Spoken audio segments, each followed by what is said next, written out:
Welcome, welcome to the Out There channel, live stream 165. I will do some pre-checks on the audio. I've been playing around with it, trying to get it better, and I'll cue the intro. Looks like it's playing up already. Just play the sound there.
Hello, good to be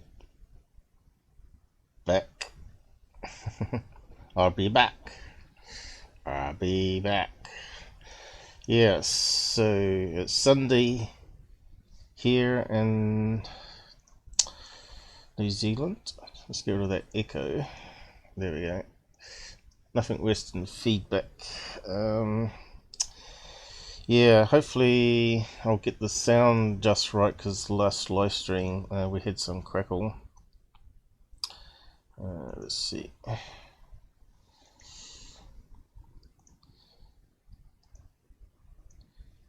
There's the desktop. Don't think anyone's out there, but we get there.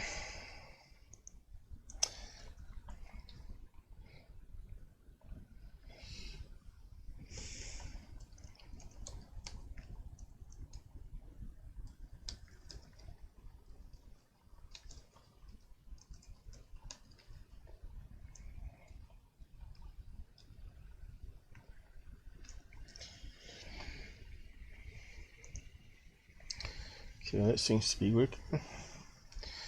Yeah, so last live stream we had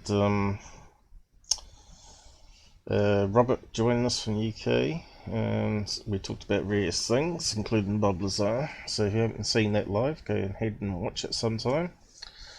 But unfortunately his mic was clipping sometimes because he was talking loud.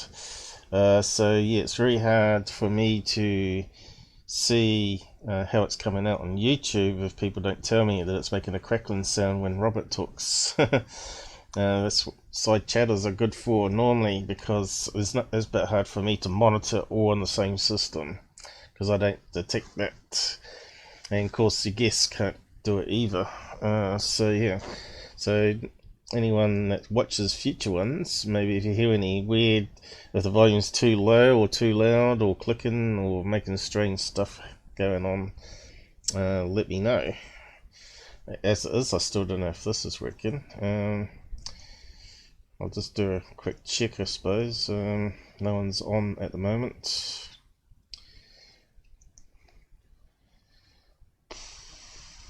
with Google, all sorts of things can go wrong each time. So let's see. Should be able to hear myself. If volume's too low or too loud or clicking or making strange stuff going on. I missed the music, but let me know. As it is, I still don't know if this is working. I'll just do a quick check, I suppose. No one's on at the moment. Not sure if that's too low still. It looks a bit low. With Google, all sorts of things can go wrong each time. Still could be a wee bit low playback. There's all sorts of things you have to adjust to get it right. Sometimes it goes a wee bit too loud, sometimes too low.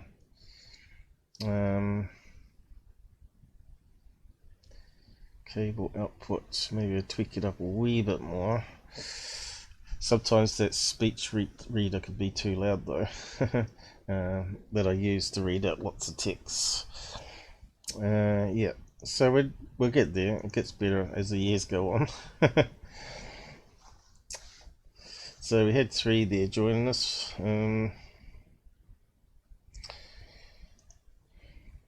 So I've got a few things to talk about since last time.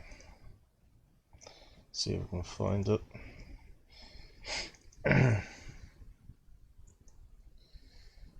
Right, I should post my Discord link around.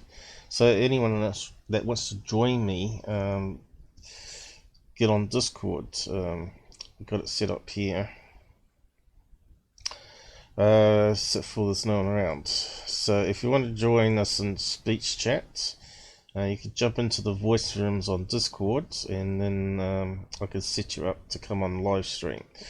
Now we've got a special section that only people that are invited to come on live and chat can jump into, because we get trolls and people that don't really want to talk, just want to cause trouble. So I think everything's working. Discord, okay. Originally it was meant to be Robert come on to talk about the 3 school UFO cases, but plans have changed, so I'm going on to plan B, where we'll just go over MUFON stuff and recap some stuff that's happened since, like I do every Sunday, and anyone in the side chat can either decide they want to join me on voice or not, and need to get on Discord. So I'll just post the link.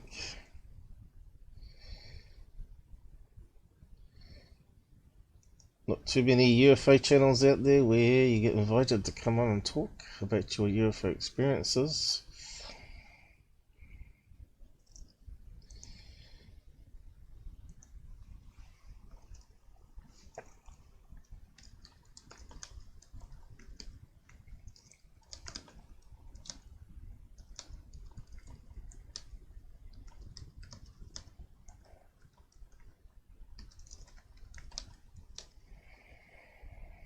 So it works in Chrome and Brave Discord, or you can install an app if you want some other device. It covers iPad and Windows 10 apps and Android and iPad. What's the other one's iPhone. And as you can see, I can use it also in web browser. So this is it here. So when you join my group, it'll be the Out There channel, and you should get the channel icon down the side here, and you'll see probably some rooms down the side, text and voice rooms. I really should do a new tutorial for it. There's lots of things to do. But yeah, we have got a few members, as you can see down the side here. It's just that no one's around at the moment. I think people get bored with the UFO stuff, it seems. When you do it for every day for years, it sort of loses its sparkle after a while. Some people see a UFO sighting, right, and that's all they see after that point.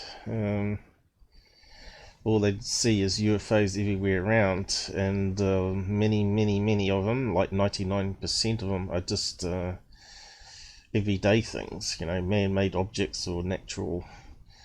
So yeah, I think it's really rare to see a UFO. I think most of them would have cloaking technology, and they would only show themselves if they really wanted to. So yeah, but I'm sure you got lots of stories out there. Paranormal and how it relates to UFOs as well is another topic people talk about, and also the Bigfoot connection to UFOs. So it seems to be like a complex thing. It's not just going to be so easy with UFOs. I think with UFOs it's going to be multiple things. Everybody thinks it might be a singular thing, that they're coming from distant planets, right? But I think it's more going to be a mixture of things, bit like paranormal is. They talk about residual hauntings, and they talk about intelligent hauntings, and they talk about vortexes where spirits or paranormal enter, which sounds very similar to some of the UFO stuff. And Skinwalker, of course, Skinwalker seems to be a favourite place. So why would Skinwalker area be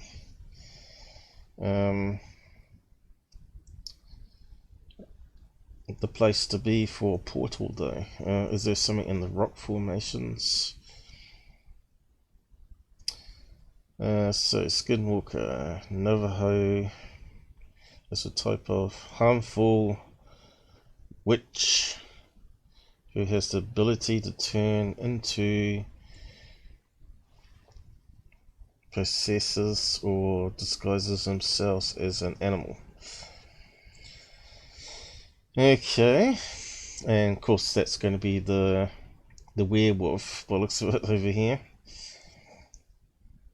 or the prairie dog, or whatever they call it in America there. I'm not sure if you've been watching Alien Highway, but the first episode was Skinwalker Ranch. But instead of going into it, they were on the outside of it. Probably because they probably wouldn't have got permission anyway. It's all pretty clamped down, but it looks like the ratings are dropping here on the movie database about it. It used to be a bit higher. I say there's probably, out of the episodes so far, probably 2 of them are probably worth any good. The Skinwalker one was quite interesting. They had like a... what's this thing playing up here? I hate things that autoplay like that. So that's new. This is all take over the internet, right? Google trying this thing, and Twitter changing the layout. Why change things that are not broken? They've got lots of things that are broken, and they don't fix it. So they keep changing layouts and how they control censorship and all that sort of stuff. So yeah, out of 10, it's 4.1. So it may get better. Who knows? There's a couple of episodes left in it. So yeah, the Skinwalker one is quite interesting. Apparently this prairie dog, or wolf, or what you want to call it, appeared out of thin air on the trail camera, which could be just a glitch, but it's a bit hard to tell, because it was snowing, right? So you'd have to see with the... I think there was a frame skip where if it gets too cold, these cameras, they can they can play up, right? They can pause and then restart playing again. You know, because it was extreme temperatures there, wasn't it? So they say most cameras, security cameras, shouldn't go below a certain temperature range. And of course, if they get a droplet of snow or water on the sensors, it can cause it to do some crazy things where it switches from day to night mode and all that sort of stuff. So yeah, Alien Highway, I'm not sure what they got here. Reviews is not looking good. Although I think it's been a bit hard on it. I think it's one of the better shows out there so far. My problem is that they don't spend long enough in the location. And that's what I kind of like about Paranormal Lockdown. They sort of stepped it up. They sort of go in a place for 3 days and live in it day and night and capture everything. So that's where we need to go when you're doing investigations, research, right? Chuck it in the bin. So yeah, that's a problem with this one. They've let the TV network, I think it's History Channel, is it, or is it Travel TV? Where's it tell us? They've let it take over the editing and the direction of the show, unfortunately, and can't beat amateur investigation team, really. If I was a millionaire, I'd probably set up something. I would come over in USA and set up a UFO bus and go to UFO hotspots and do it properly and stay there, you know, until, you know, if you see like a triangle UFO over the sky, you're going to stay there until you capture more of it, because it might be in a flight path, it might be something that the US military are doing. Let's see. Of course, the other show that's quite good at the moment is Ghost of Morgan City, which is not to do with UFOs, but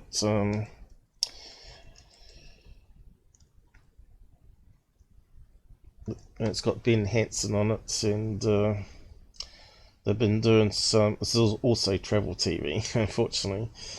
They've also been doing investigations, but at least this one is in order of the way they filmed it, and looks like the editing is not pretty bad on it. Like they're putting in all the good bits, not cutting it out. But with the Alien Highway one, they got one near episode 5, I think it was, where they capture a red light in the sky, which they said was a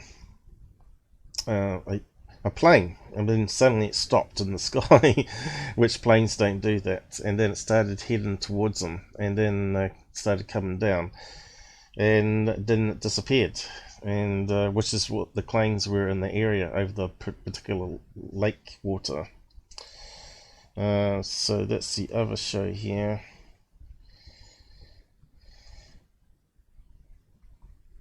They seem to be doing a lot of paranormal and ghost shows lately. They know where the money is. They say there's no money in UFOs, but clearly there is. So yeah, we're going to talk some MUFON cases today and whatnot. Yeah, so Skinwalker Ranch. I don't know if there's any.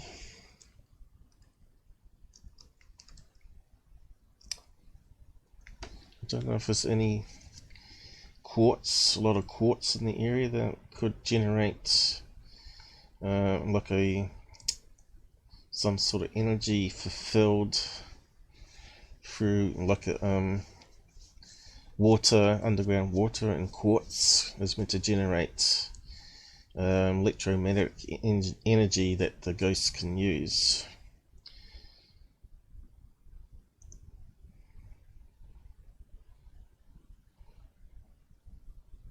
So it was originally known as the Sherman Ranch, right? It's saying there. But see if anyone's on. Oh yeah. Hey, how's it going, guys? Would I like to see something quite odd? think of a number between 1 and 50. That's just maths trick, right? I thought you were going to talk about that you had captured something that we can have a look at. If that's the case, you'd have to get on Discord and upload it to maybe Google Drive, so we can have a look at the footage.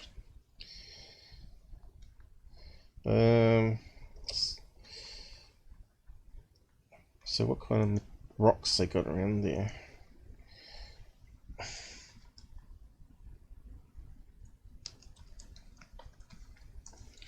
Slightly different thinking that I'm doing here, slightly different direction.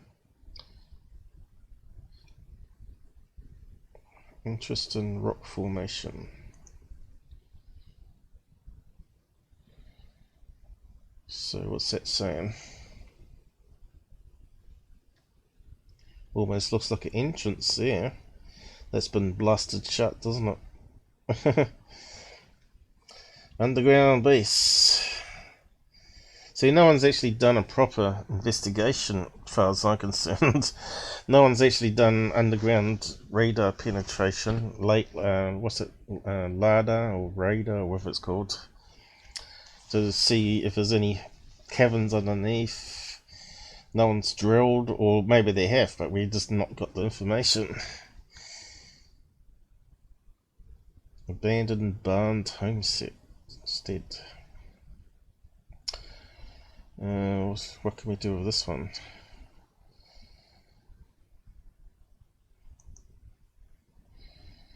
Well, it doesn't say much, does it?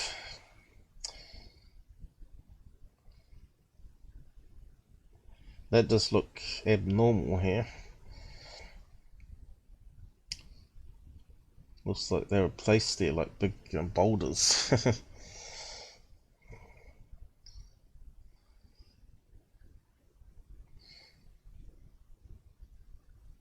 What's happened here? Oh, it's opened up a separate window. So what else have we got? Hey, Jax, how's it going? Oh, was it going over that way? I don't any so-called paranormals that don't tend to show the truth. You don't know any. I think. Well, Ben Hansen is obviously got to be the most credible person out there. Because he's ex-FBI. Now, why would he lie about fabricating ghosts, you know? And you got that medium on there, and mediums wouldn't allow pranking to be happening, surely. You got that other guy that's really into the occult stuff. It's funny. It's a funny team, really. But yeah, definitely you can't debunk that footage unless it was a glass sheet in the hallway and they were having someone walk in the opposite direction that was reflecting off the sheet of light. A sheet of glass, I mean. Reflecting the light back.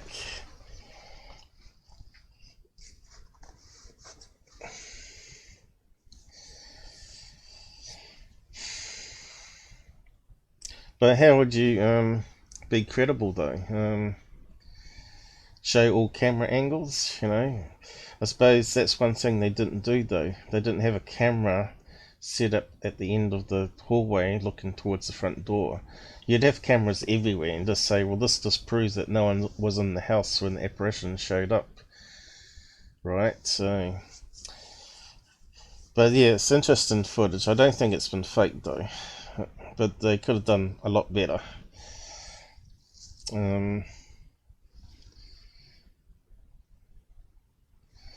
Calf was mutilated.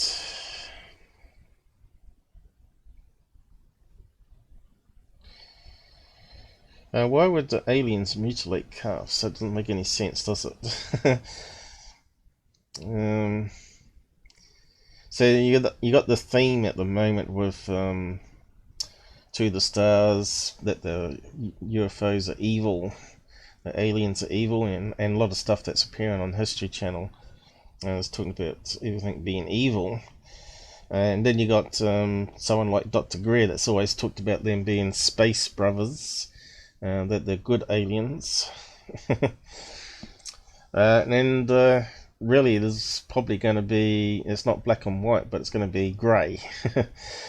Grey alien. It's going to be somewhere in the middle, which makes more sense to me. Just like humans, there's going to be psychopath humans, there's going to be psychopath aliens, but also we don't know what food source aliens have. Obviously, if they're biomechanical, they could run off maybe a nuclear cell. So we don't know if they're actually like a robot underneath, a AI intelligence that's people, some civilization made these creatures and craft to go out there and explore the universe and report back, which kind of would make sense because that's what we would do, because we can't travel the long distances. And once you got a location pinpointed, then you'd set up maybe a special ship that people can live on and travel over years on board a nuclear powered spaceship, or fusion powered hopefully, and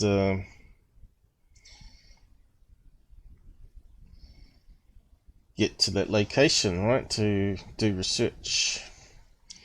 You want to find out what intelligent life is there. But of course it might be like the Aliens movies, like the History Channel saying, where they just want to use your body for food. And could the cattle mutilations be related to that, where they steal a few to clone them, maybe, I don't know, grow them somehow, and use them as a food source. They might, if they're insect based, they're going to be drinking blood, aren't they, as well? You know, the spiders grab hold of a fly and then they inject them with an enzyme, and then they just suck out the insides, which could be similar to what aliens might be doing. But again, we might be talking about several things here. We might be talking about interdimensional travelers as well as physical travelers in space. So there could be a multi-universes, and it could be more crazy than we can imagine, as I've pointed out before.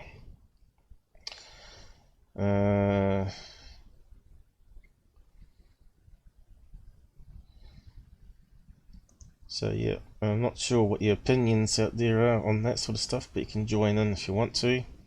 Like I said, if you want to get onto Discord, you can come and talk to me about these type of things. So I should be able to see you come on here. Links above there, and then we can be on voice chat hopefully. Although I'm not too sure on the volume levels because I'd have to readjust it all. I've turned it down a wee bit because Robert was a bit loud, so I might have to tweak it back up again. John Alexandra, what's this one here? Skinwalker Ranch. Few will argue that this plot of land is strangers. Although if you go and talk to the people that live around the ranch, there's a particular Indian guy there, I think it is, that posted on a blog after the Skinwalker movie came out, saying that no one interviewed him, and he lives right next door, and he's never seen any lights in the sky or crazy activity, which is kind of interesting. You think someone living next door would be able to verify seeing at least lights in the sky or doing crazy stuff in the sky, but yeah, I don't know. You think someone would offer them money so they can put cameras there with like 200 times zoom or all that sort of stuff, and just live there for a month if they can't get on Skinwalker, and just film on the other side of the thing. Or maybe there's a mountain like Area 51 where you can get up the top there, because there was meant to be something that happens on the mountain there. So whether you can get onto a mountain, whether it's part of the Skinwalker Ranch, I'm not sure.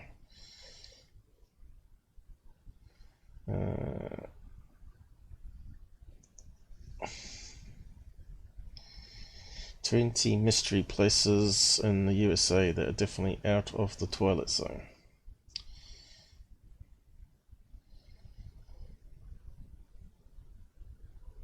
What's that one? Eternal Flame Falls, Chestnut. What makes it glow? Lava. What's it say there? Sort of got sidetracked here for a minute, but it's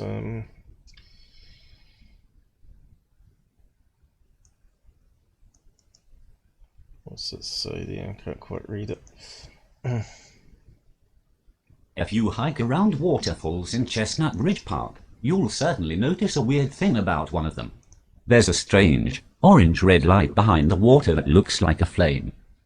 It can make you think that you're seeing some kind of an optical illusion, because how can something burn in the water? But what causes it? Optical illusion, I reckon. Let's have a look.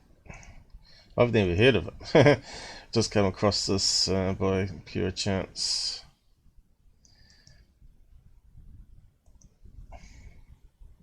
But, in fact, it's not an illusion. There's an actual flame burning in this waterfall. How does it happen? The thing is, there's a small nook behind this waterfall that emits flammable ethane and propane gas. Occasionally, the flame extinguishes if too much water gets on it, but it can easily be lit back because the gas supply is constant. Okay, so I guess humans lit it then. I suppose it's a good way to stop the toxic gas killing people. Yes. Quite interesting. You see it's got strange rock layers there. Okay, we got the Death Valley.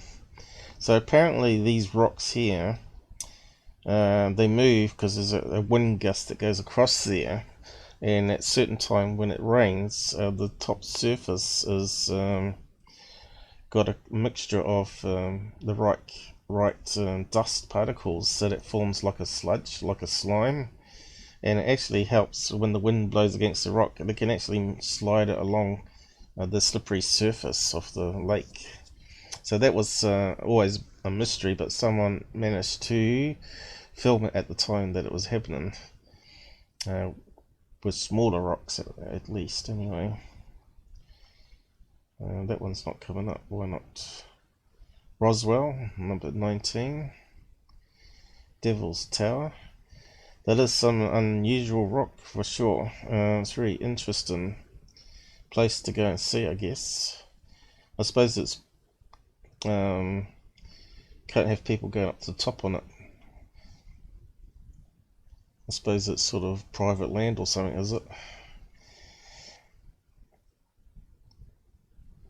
It's considered to be sacred, so obviously that's probably why. American tribes, so the Indians probably don't allow getting too close to it.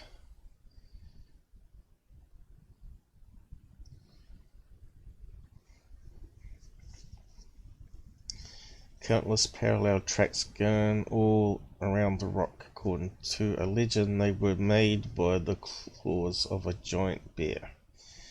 I suppose they're talking about these lines going up.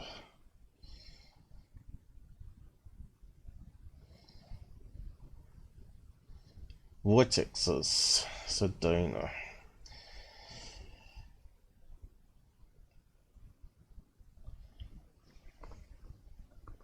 Splendid red sandstone rock formations. Old Faithful, Yellowstone. And that's what got people worried at the moment, isn't it? With all the earthquakes, they're thinking this is going to be a super volcano, and the whole world will be doomed then. Which could happen.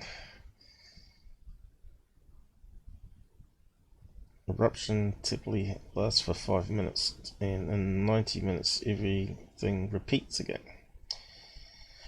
I suppose if it's releasing energy though, small cracks is a good thing. That means the big ones may not happen. Okay, Skinwalker Ranch is at 14. So you got this mountain ridge here where UFOs and stuff is meant to happen. So you think someone would be able to document that, or do a live show, you know, live investigation.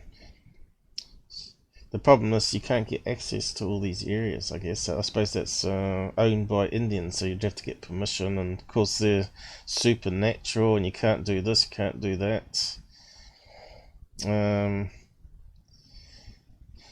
Probably very frustrating. Once the family moved into the ranch and soon started noticing a number of bizarre events. From crop circles to strange lights to poltergeist. Okay. Coral Castle, there's no mystery there now. That's been debunked. How he built it by himself. He just used conventional pulleys and also electric motor apparently hooked up to a car battery or truck battery to help him lift things. There's a few videos that I've shown online over the years, which now were found, showing old footage that he recorded himself, showing how he was doing stuff. So it's out there now. I'm not sure where they found it.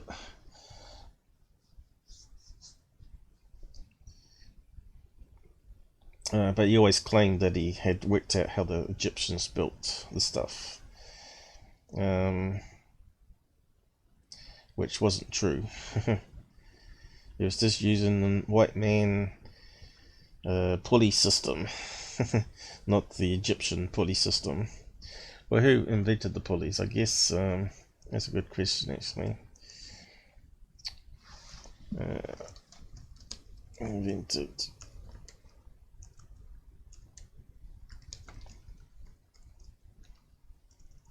How'd you spell it, though?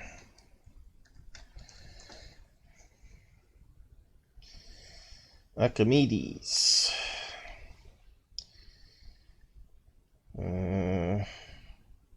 Used rope pulleys for hoisting water. It's been around since negative 212 BC. Archimedes moved entire warship. There you go.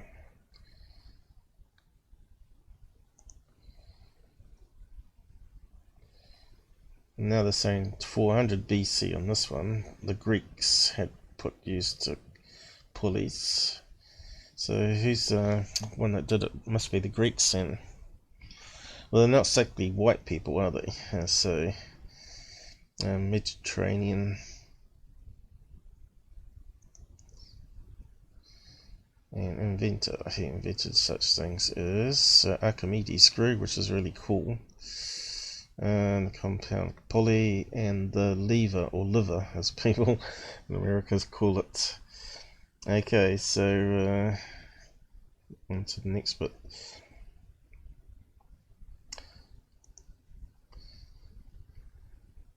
What's that one? Oregon Vortex. So is that the one where they stand and it's not level? Trick of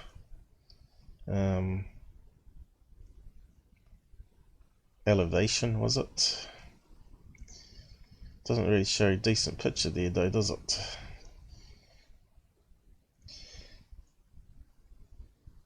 Now that's where they go into that house and they get smaller and smaller. It's all optical illusion. House of Mystery. Since the 1930s, scientists still can't explain the phenomenon occurring there. Strange to do with strong magnetic gravitational forces. We still don't know anything for sure. I think a few people debunked it though, but there is abnormally high magnetic fields there. But you know, the height thing. Let's just see if I can find it again.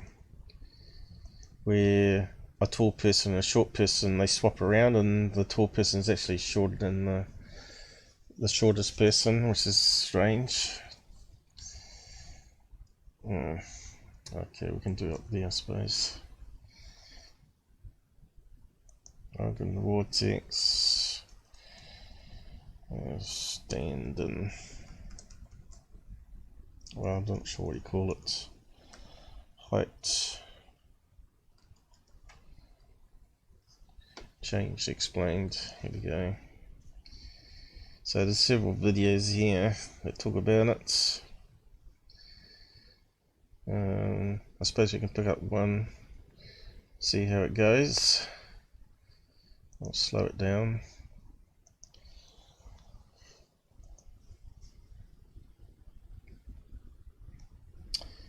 Okay.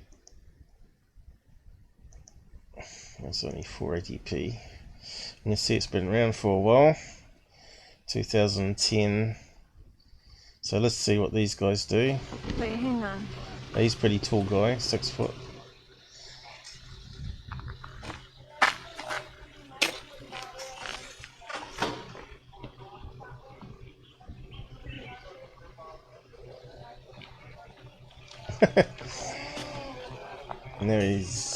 Now she's a lot shorter.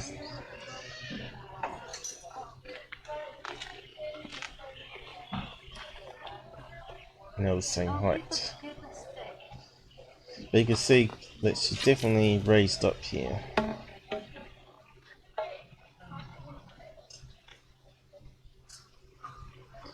So you can see the ground's not level. See, he definitely went upwards there. There's a little spot that's happening there. So that wasn't explaining it though. Changing sides. So I wonder how many people have been over that place. I forgot to ask John if he's been there or not. Height change.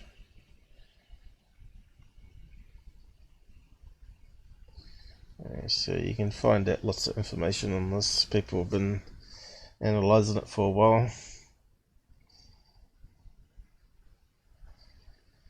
What'd they say? Reporter had no idea how it worked.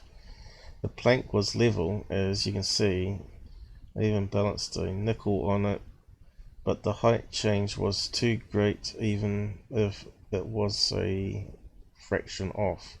In this video, the tour guide said that something there might cause light to bend. Here's a clip of... Okay, we just looked at that one. Yes, I can explain, but would you understand if I believe me? There's a place near me in UK similar, I should say. You sit at what appears to be the bottom of a hill and the car rolls up. Yep. Don't be shy, explain.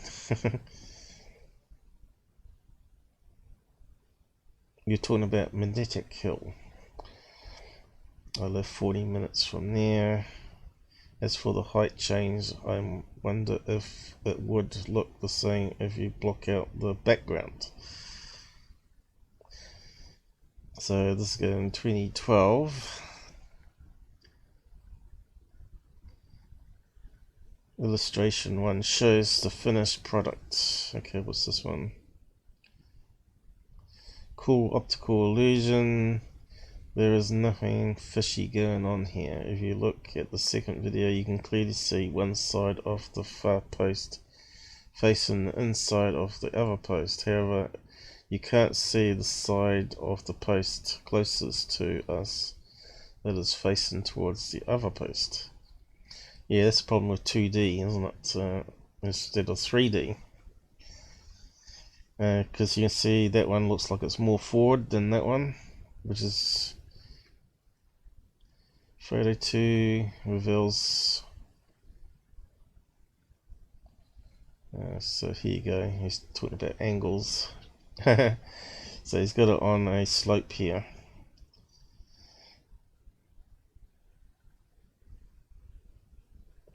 The illusion is lost when you see it from other angles.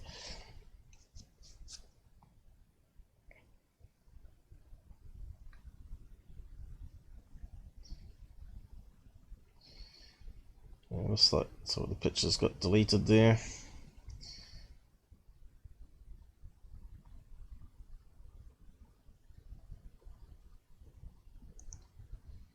I know I've seen a video on it anyway, where they show it from different angles, and you can sort of work out what's happening.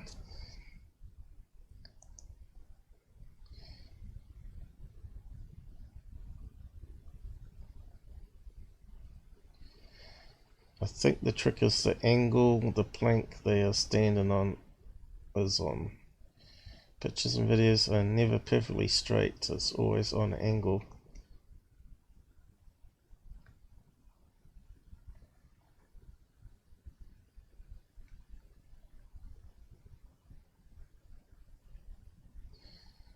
Alright, so they're switching it around.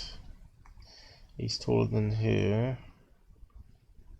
He doesn't look as tall now.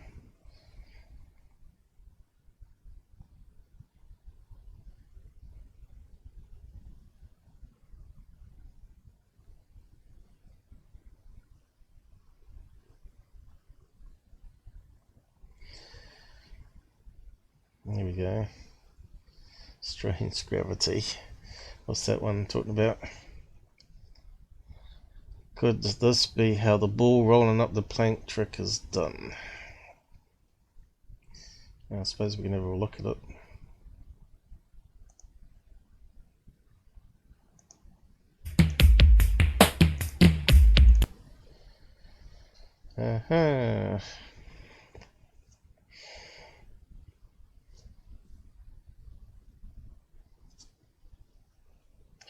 Going up, or is it?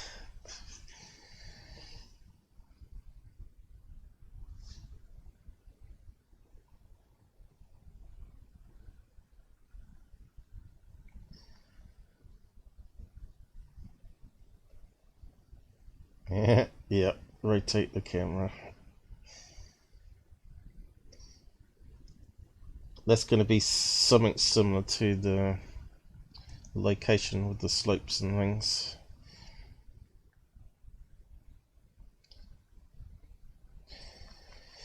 Anyway, I was hoping to find a debunk video for it, but maybe another time.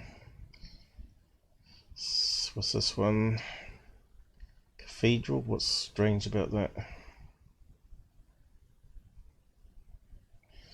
Oldest church of Texas.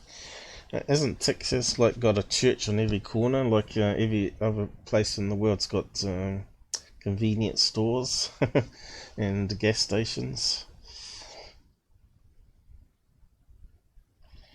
Found bones and scattered military uniforms.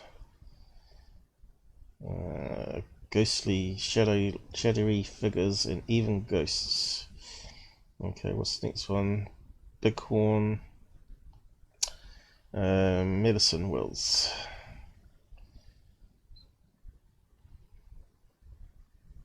What's that about there? Well preserved locations that were sacred for Native Americans. Isn't that pretty much like 1,000 other places? Everywhere sacred with Indians. One of the first things known about this place is it represented harmony for Native American tribes. Okay, maybe they should stick some politicians and world leaders into that ring there.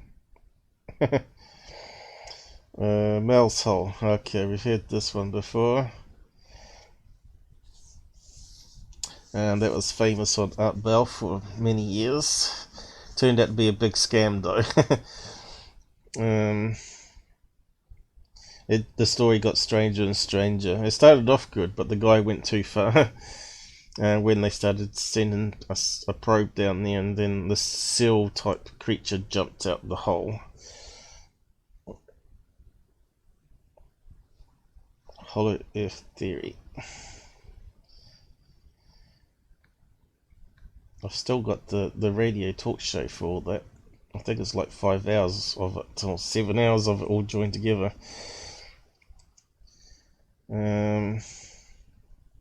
Probably some of you out there have heard about it. Bell, you probably can find it. Might be new to it, I don't know. Bell, Mels hole. Probably can find it. Probably on video or something.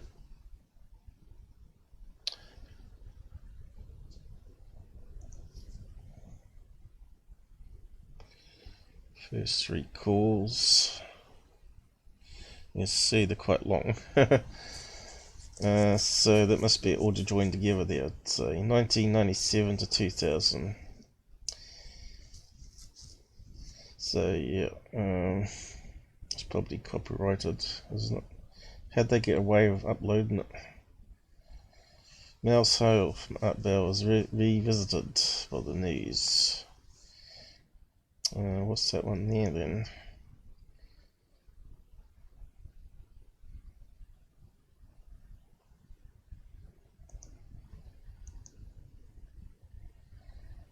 Looks like it. I'll have a quick listen.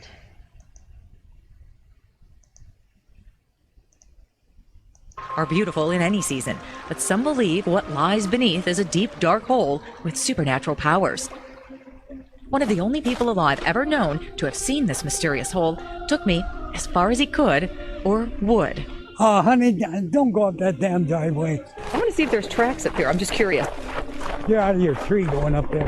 Red Elk, a Native American shaman or medicine man, tells me his dad first showed him the hole in 1961. He says, this is an endless hole.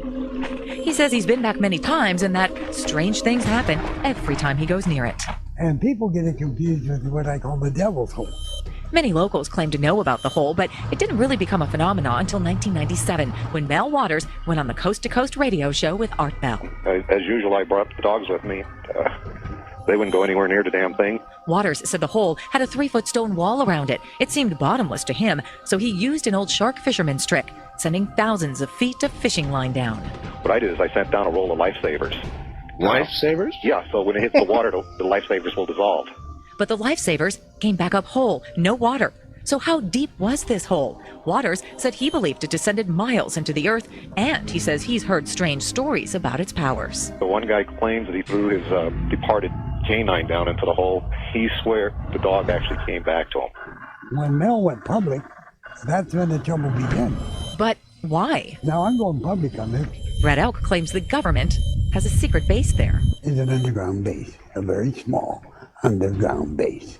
That's how Red Elk explains white boxes covering the area on some satellite images. Is the government covering something up? Red Elk says he's also witnessed alien activity at the hole. A huge spacecraft, one, will appear and hover over the hole. That, he says, happens during summer solstice. They unload and then they load, and then they take off. God help the things that they load. Alien spacecraft? Dogs that come back to life? I went to the Northwest Museum of Legends and Lore seeking some answers. Well, I believe there is a hole. But Philip Lipson's never seen the hole, even though he's led expeditions to find it. Well, I think it's actually a true event, just something that's never really been totally uncovered. And to this day, no one's been able to find it since that famous radio conversation. It was mildly sensational, and then it just mushroomed, completely out of control. Allensburg Public Library historian Milton Waggy says the phone rang off the hook with all kinds of stories about the hole, some explainable, some not. He's still trying to solve the mystery of what happened to the library's file on Mel's hole. Well, it just disappeared, which lends itself to the mysteriousness of Mel's hole. You know, did Mel take it? Did it just sort of rise out of the locked file cabinet? You never know. You know, there might be a hole out there. Yeah, I think you can find it on Google Earth, though, can't you? Mel's hole. Wait, actually, just bring it up.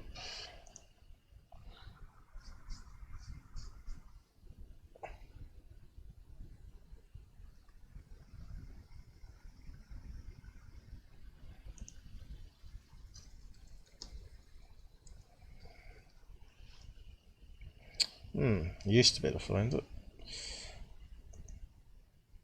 Mouse hole. Is it that one?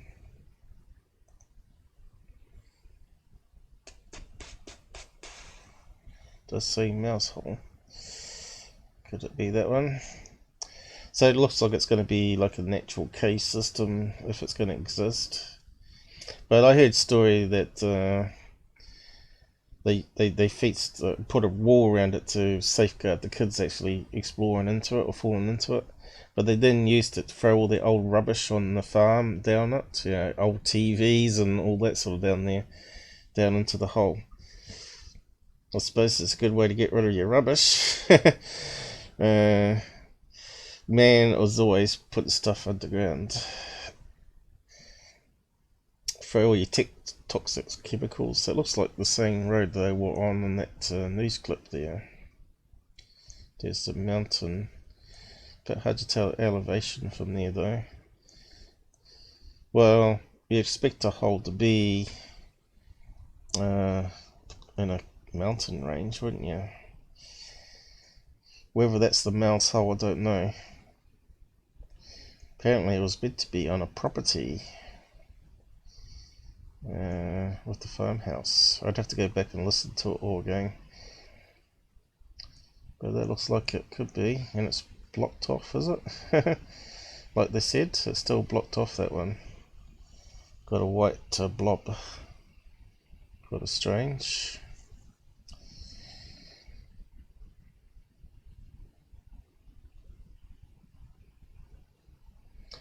I wonder if it's the same on Google Earth, that one. Let's see if it works, I guess. Then I better go on this recap stuff and look at MUFON.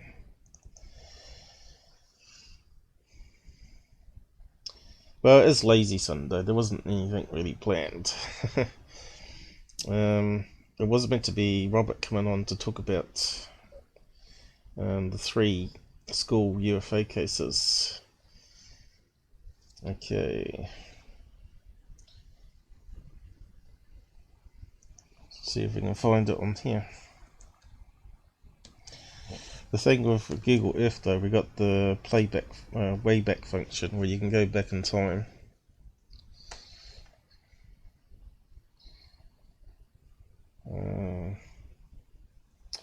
Suppose we might have to take the location from the other one.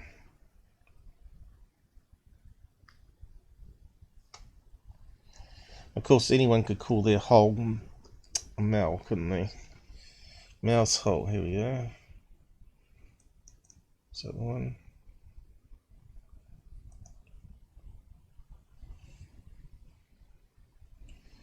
Going in. Looks like the same location. And I can't see a white block on that one. Now we could do the elevation. And looks like there's a white block coming up. There it is, it is too. Still a white block. And looks like it's on some sort of mountain incline there. That's kind of weird, isn't it? Where would they block it off? Well, that does make it more a mystery, doesn't it?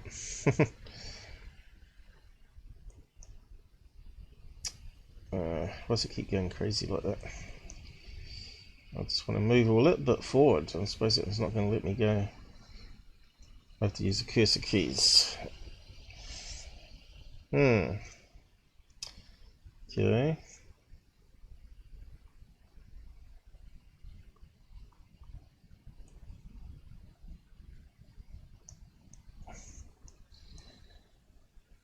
Doesn't look like anything around it, like the farmhouse that was talked about. Maybe they took the stuff there and dumped it into the hole.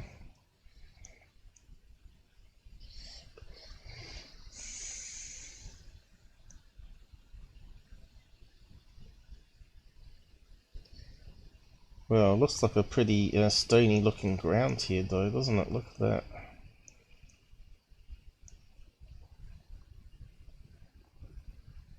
Okay, so how do we get out of this?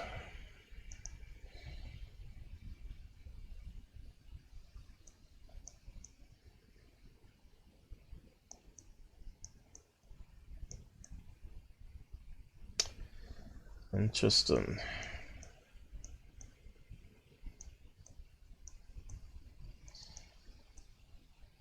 Oh, second. What did I click on?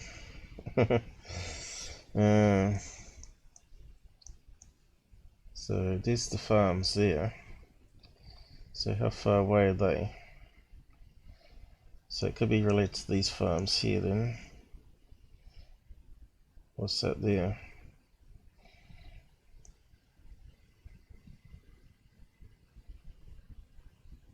It's definitely farmland between two mountain ranges, anyway.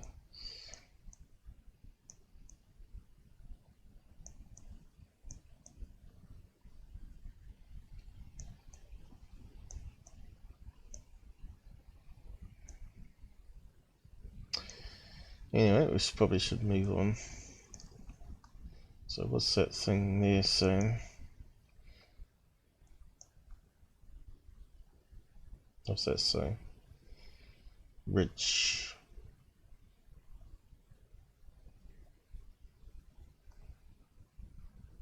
Right. What's that symbol there?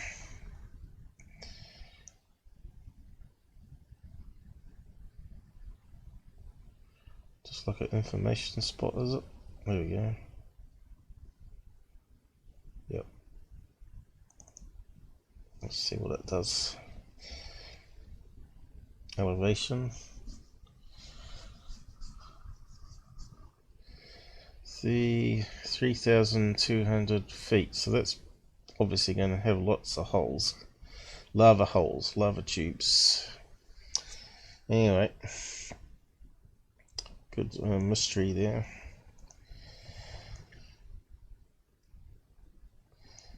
But yeah, I think the guy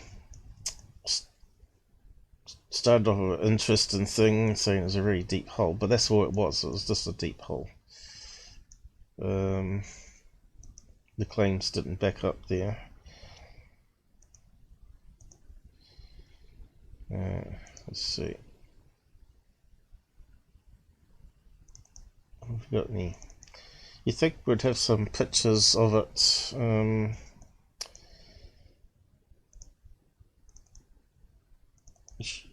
You know, street view, right? Looks like a road there. Kind of strange that there's. They probably didn't allow a Google vehicle to go up there to.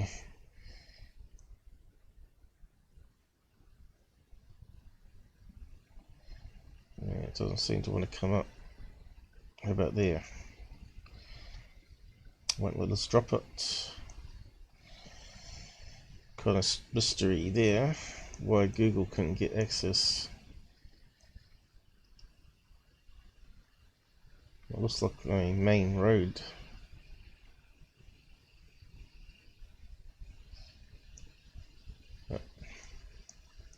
So where's the nearest place we can get? Definitely a main road there. And Google hasn't been there, for all sorts. No, won't let us go. How about down here?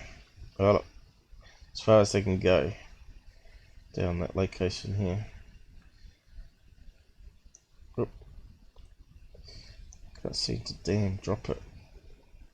Is there a way to stop the scrolling? Crazy system. So this is as close as we're going to get to it. So it was out that way, wasn't it?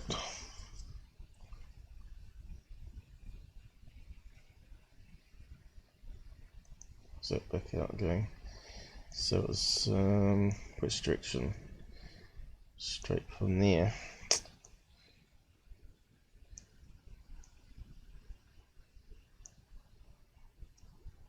How about from over here? So that'd be to our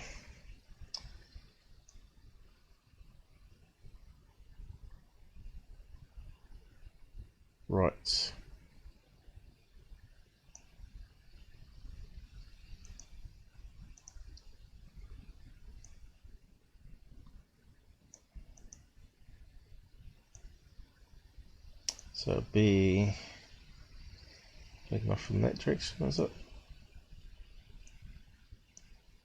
Oh, what's that there? Truck down there.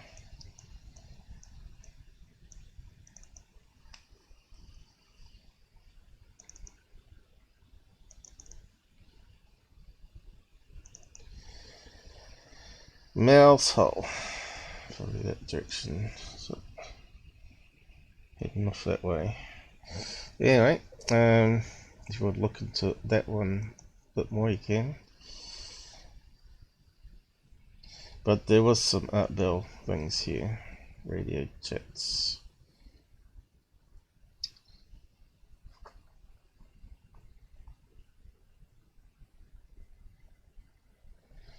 The best documentary ever.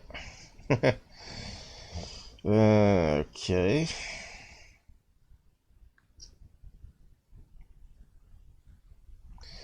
Let's see if we can get some pictures of it. Because it wasn't on Google. You think they'd have these pictures on Google if it really existed. What's that one there?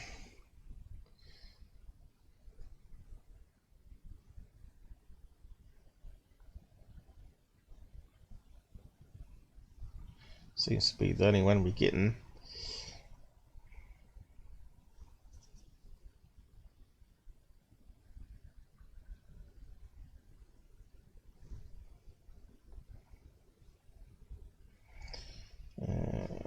Okay. No, we're only getting the same repeated image here, plus... Well, there's a ranch house there, but we never saw it on Google Earth, right? So it makes me wonder if it's another Mels hole.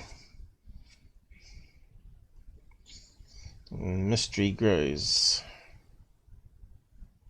Multiple Mels holes, is there?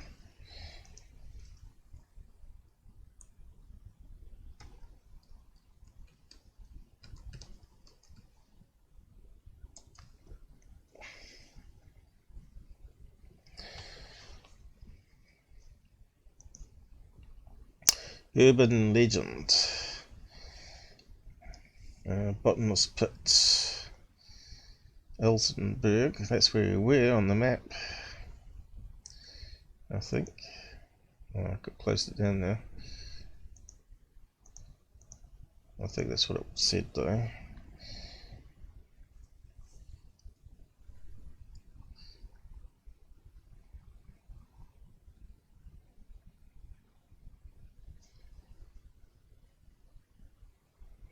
Yep, so you want to find the talk show. 1997 to 2002. Medicine Man, half-breed, Native American. Is that the guy we just saw in an interview? Told reporters in 2012 he visited the hole many times. Claiming the US government maintained a top-secret base there. Alien activity. I wonder if that's one Bigelow owns now. Could be, you know. Another Skinwalker Ranch location. Local reporters also investigated claims. Well, if it's a deep hole, I could see there's going to be a lot of accidents around it. So obviously it's going to be a place where there's going to be a lot of paranormal activity from the depth, right? People falling into the big hole. A hole of the depth claimed would collapse into itself under the tremendous pressure and heat of the surrounding strata, said Powell. Powell said an ordinary old mine shaft on private property was probably the inspiration for the stories, and commented that the Mels hole had established itself as a legend. Well, it could be a lava tube, right? And lava tubes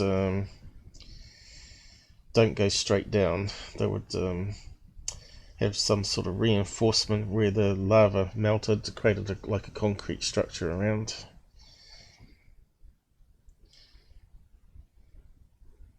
But who knows? There may be some truth in it, you know, all the cover-ups that happen. So yeah, and the guy coming on radio might have been like a disinformation person to try and put people off that it was actually, maybe even cause trouble. Maybe knowing that it was a military place there, and to get people to go there. But it does seem a bit strange why it would be censored on Google Maps. That makes no sense whatsoever. Perhaps it turns out to be an underground base. Okay, let's move on. Don't think there was any other pictures. There's another one here. Of course, we didn't see that with buildings all around, so it can't be the right location.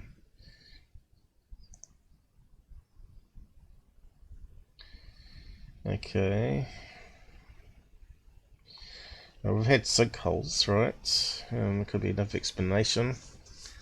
A limestone that erodes under the ground, and then suddenly the ground collapses in.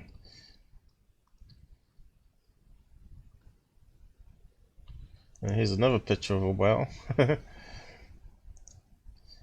And there's the classic one.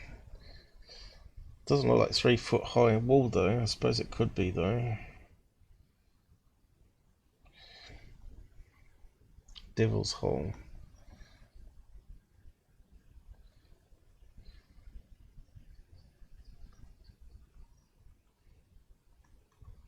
There was a story also that the Russians were drilling a hole, the deepest one, and they put a microphone down it and they could hear all these crazy sounds, which is possible because as you know, the ground gives off electromagnetic waves and could induce sound into the microphone and make it sound really crazy and spooky. Nothing more there, is there? It's just a nice, cool, spooky story. Winchester House, boring. What else we got? Reagan Rocks. We talked about that on previous lives, where the rocks sound like they're made of metal when you hit them, and they ring like a bell. There's several places on the planet. What's that one there? Pine Barrens, New Jersey. What's special about that place? Heavily forest area that spreads over 1 million acres. Colonial period, this area had a lot of swamps, paper mills and other industries. But when coal was discovered in Pennsylvania, people moved away and abandoned this place. Some people say that the ghost towns that left behind themselves are now inhabited by supernatural wanderers. So another ghost location.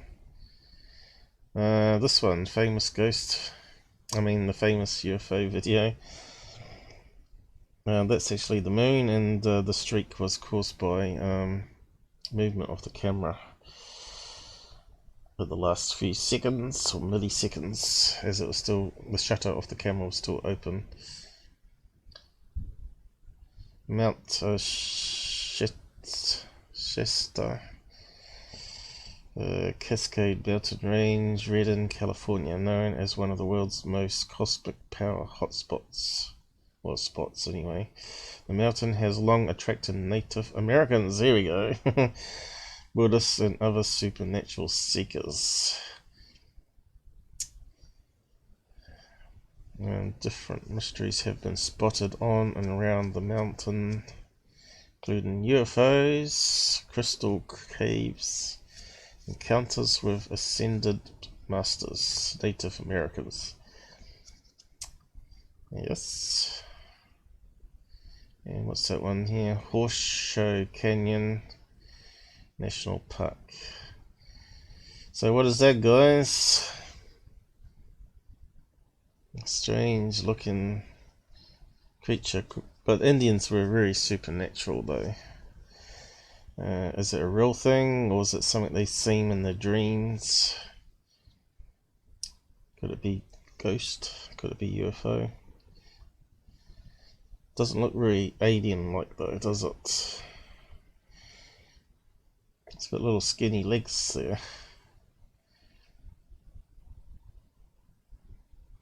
Looks more like an insect. Crazy looking insect with 2 legs and claws. So what are they saying here?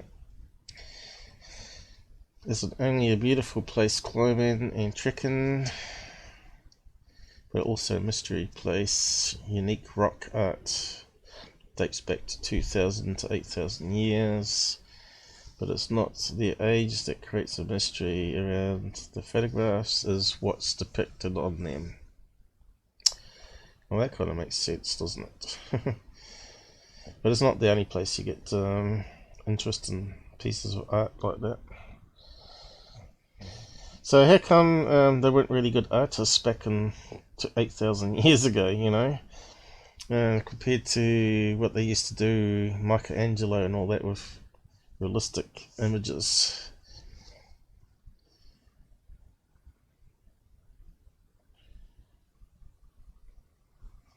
You'd think they'd come up with some sort of brushes and paint, especially horsehair brushes. The George's Guidestones, there's not really much mystery to that, apart from some crazy person with lots of money paid off a bank, and the bank then organised it to be built under the specifications and wouldn't release the source, which is talking about the population control of the world. So that should be 500 million, is it? Maximum on the planet. So I've talked about that before as well. Number 1, they reckon, is Myrtle's plantation. Really? I kind of find that a bit boring, especially after it's been on so many ghost shows now.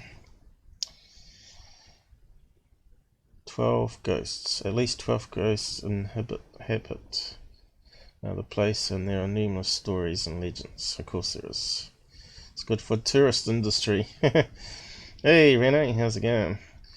Yeah, we got sidetracked, or I got sidetracked here. Like I said, we can always find stuff to talk about, you know. So what's going on? I think he's left. On Jack's Paranormal Underworld. Ancient Alien Native American. Yeah. We just talk about that. We could already find some more places like that, actually. Ancient art, UFO.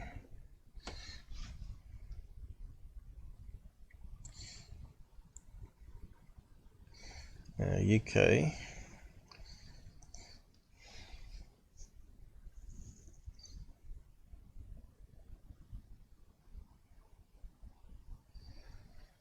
So that's talking about Bible art, isn't it? Back in those days, beams coming down.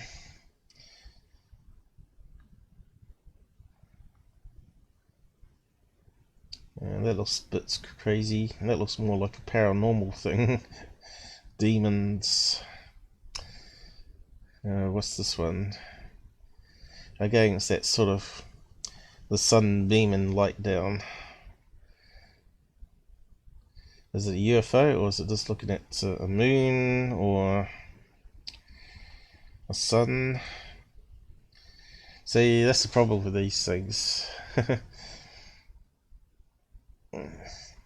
You just don't know what they're representing. So again, you got that sort of strange structure that you get with the sun.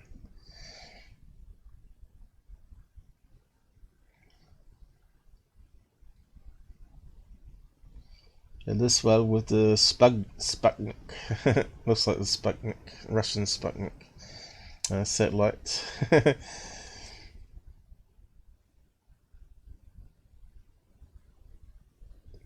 Yes, you basically could make up a story for that one too, couldn't you? You could say, did people actually time travel, or did they, what do you call it, time slip and go back in time and where the Sputnik actually fell down from the sky in front of them. Who knows? It's possible. Okay. Jesus Christ, what's alien in that one? Oh, that's in the background here. Looks like jellyfish. Sky jellyfish UFOs with 3 flames underneath. I suppose there's an explanation for that one too. 2 rather out of place UFOs. Not really the best drawing, is it? Or etching, or whatever you want to call it. Renee would like all these ones, wouldn't you?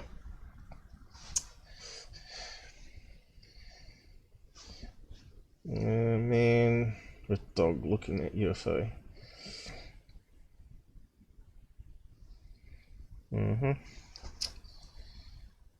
Yeah, I think I've seen that one. It might be in. But there's similar to that last one. You got these ones here with people flying inside of it. Unusual indeed, but people just say it's symbolic of gods. The comets are meant to be like gods and the comets that fly by. Halley Comet overlooking the sacrifice, which could be the same as these ones here. Oh no, now we get into the fake stuff. Let's see. What was that one from? That looks like it was a secure team or something, was it? Yeah. So it went from something really good there, looking at the pictures, to something that was a bit crazy at the end. CGI. Okay, typical for the Sun though, they mix things, a bit like Secure Team does. And the most famous artwork littered with aliens. Crackpots. So that's an egg sun again. Let's carry on. UFOs, extras, and artwork. Let's have a look at that one. Okay, what do we got here? Well, that looks like someone's painting on those ones though.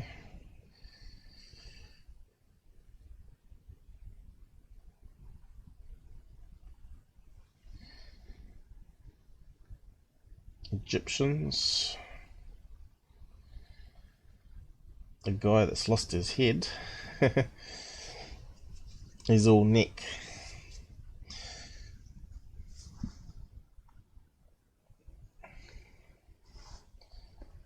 Not too sure what's going to be strange about that.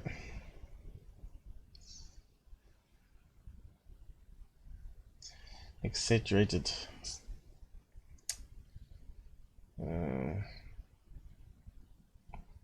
Arms and legs, maybe? I don't know. What's that one there? Doppler disc? No. 7000 BC. Laura Doff plate. The sun in the middle. Shows a hovering dish-shaped object in the center. Well, that's just the sun, isn't it? So yeah, I'm not too impressed with that one. Italy. Okay, what's strange about that one? 10,000 BC. Well, it looks like a snake. 2 snakes up the top there.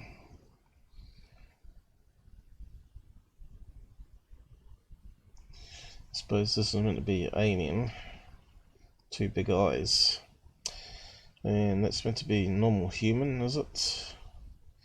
A humid hybrid. What else we got here? What's strange about that one? Looks like grass and fire. Cigar-shaped UFO. Where? Oh, this thing here. It's been cropped too much. Looks like a I don't see how they see that as a cigar. It looks more like a block of concrete or something. Flaming girder seen in the sky. So they reckon there might have been rectangular UFOs back then. 1465. Giving off flames though, that's kind of strange. That sounds more like it's going to be something natural, like a comet or something coming down, or a fireball.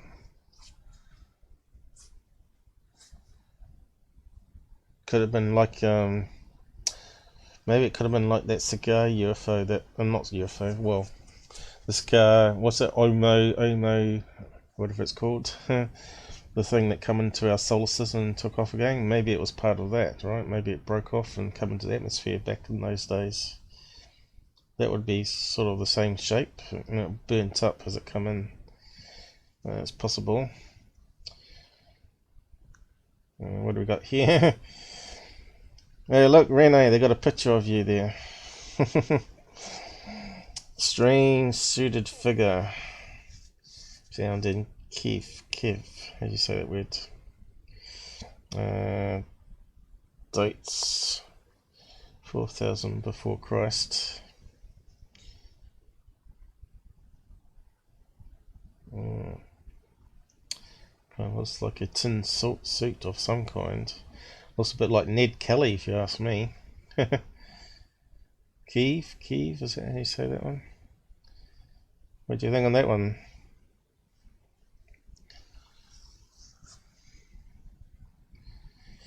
What have we got here? Looks like a sun. People dancing underneath it. That one doesn't look too exciting. Ancient figures in spacesuits.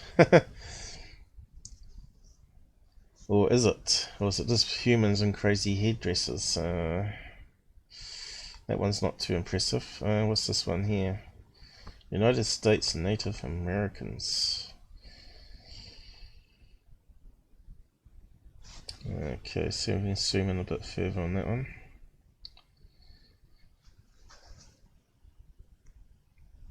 Don't know if it's UFOs. So look, Americans used to build big fire pits, didn't they? And used to dance around it. That kind of looks like it could be a fire pit of some kind. And they probably found chemicals that you can throw in the fire that makes a big blast, or coloured flames at least. So yeah, that one is not convincing to me. Here's another one here with strange faces on it. Looks very similar to the ones we've seen before though, with a small head and two big eyes. And that was 5500 BC. So if we go back to that one at the top there, so that's and compare the dates. Where is it? This one here. We haven't got a date on it. Looks similar to that one. And there was another one up here somewhere, wasn't it? Where was it now? This one here. And that's 10,000 BC, so that's another 5,000 before. Looks like it's modelled on this thing here, doesn't it?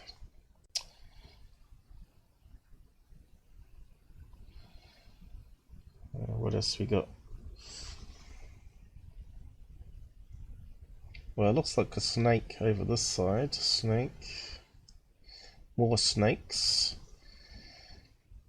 A thing with like antennas, like an insect of some sort.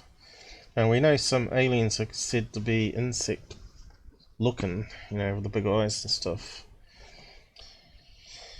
Does that mean that maybe UFOs had been back then?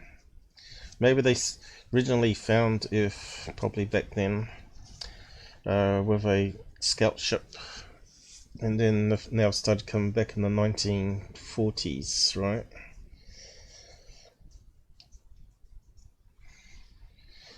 I suppose in 10,000 years though the technology would improve. So back then they might have had really slow ships, right? But like us. So if we went out into space now, it would be really slow. In 10,000 years, the same distance would be covered in a split second with the better technology. So what else we got here? A little UFO and a strange looking man with the big eyes again, right? Small heads and big eyes. So maybe that was a particular race that come here way back in those times. And it's not the same ones that come in now.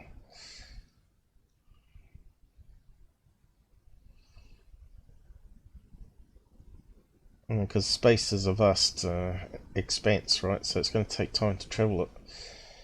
And people are going to be at different technology levels. Oh, we got 3 likes. Thanks, guys. That really helps. We got 5 watching. If you want to come in the side chat and have a say on things, go ahead. Also Discord to see what we got going on here. No one on Discord, so can't come on voice. Tell you in Discord. So what's this one? It's this one with the small head again.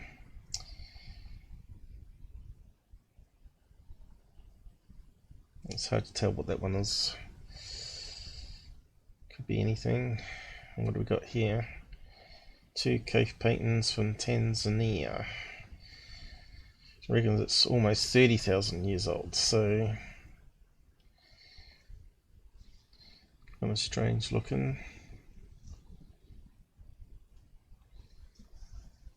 Just that they might not be very good artists back then, right? That might just be normal human beings on a hunt. Looks like animals there.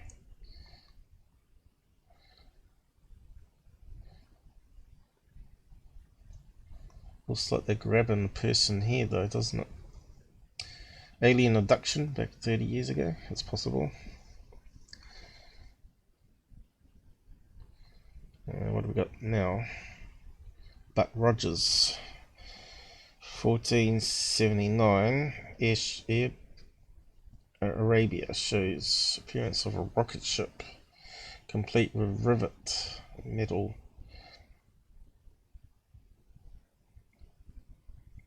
Or is that just what we're interpreting it as? It could be.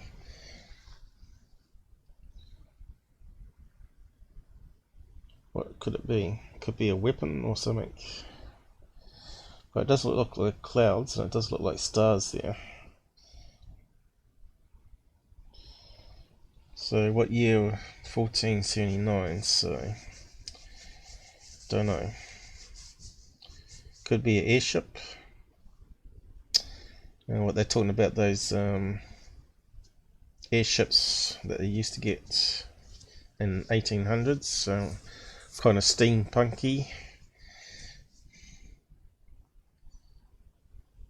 I've always said that the Egyptians could have used the pyramids and the water supply underneath to slowly generate hydrogen gas using natural processes, and then it accumulated in the chambers where those diagonal bits that go up from the chambers could be blocked, and they could just tap off the gas into maybe silk or similar type material that holds the gas. You'd have to have a material that doesn't sort of leak out the hydrogen though, and be careful not to ignite it.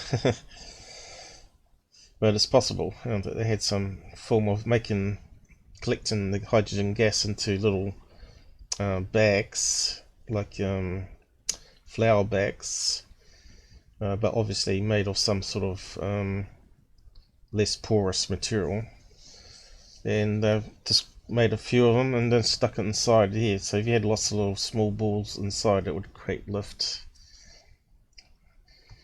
Ancient airships, so it may not be anything to do with UFOs. Might be just men that had some higher technology, right? And of course, when they come from the sky to Indians, they would say those were gods, right? Or aliens, especially if they're wearing crazy headdresses, masks, right? There are some crazy masks that the Africans used to wear. And of course, Egypt's is part of Africa, right? So you got African masks. African masks. Let's have a look. Very similar to what we just saw there, right? Looks similar to these ones here. There's a whole collection of them here. African masks. So if they were the ancient Egyptians, maybe they were a race of Africans that took it over, or actually built it, and then they got killed off in a war or something, or disease, and someone else inherited it. And of course they probably found all the gold and stuff inside the pyramid that they used as a machine to make hydrogen, and destroyed it all, right? Without even knowing what it was all about. Because that's what humans do, right? They go around, destroy things. Or conquer another country and take it over. But that's what the Romans used to do. They used to conquer different countries, and they used to take the best technology they used to find there and make it better, or incorporate it into their own world beliefs, right? Like they'd conquer some Chinese and find gunpowder and work out how to make it, and then they'd improve their weapon technology to take over more places. So yeah, it's quite a spooky looking mask that the Africans like to carve and wear. And the same thing happens with other countries, of course. Indians and stuff. I suppose there's Native American Indian masks as well.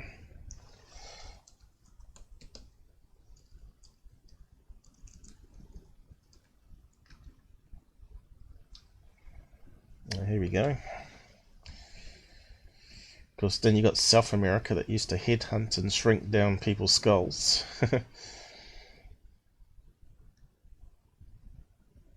And it kind of looks like a headhunting one there.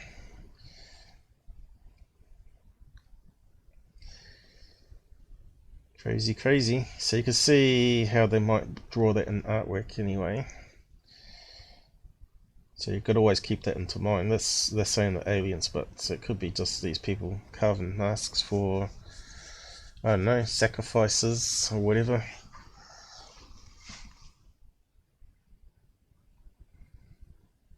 What's that one there? Something in the clouds, is it? Could be like a mountain peak, who knows? Two men with a wooden wheel of some kind coming through the clouds. I don't think that would float very well. What else we got?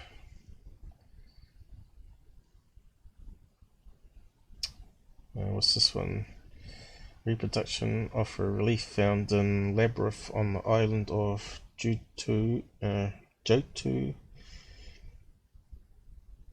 can't say that. That sounds like South America, is it? Pin La Professor. Where is that? Better Google it, I suppose.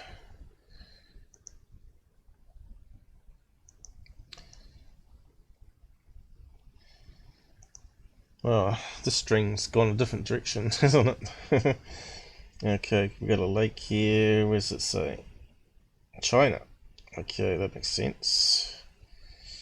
Is that the right one though? So it's in China. So what are they doing in this picture?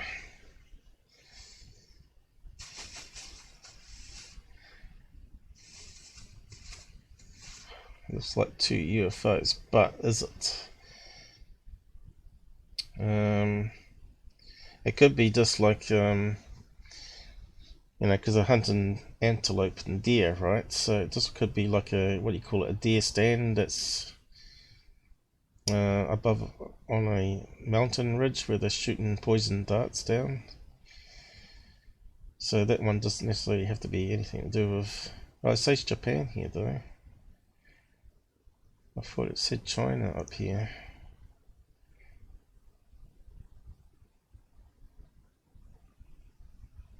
That's kind of strange.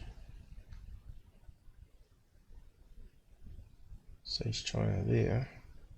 What have I done wrong?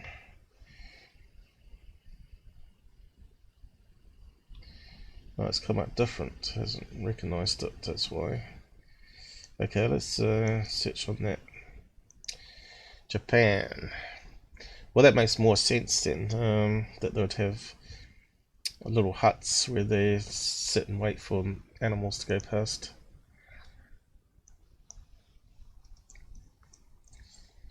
Yeah, we've only got 2 more things pop up. Although we didn't get any darts and alien to say we got new subs.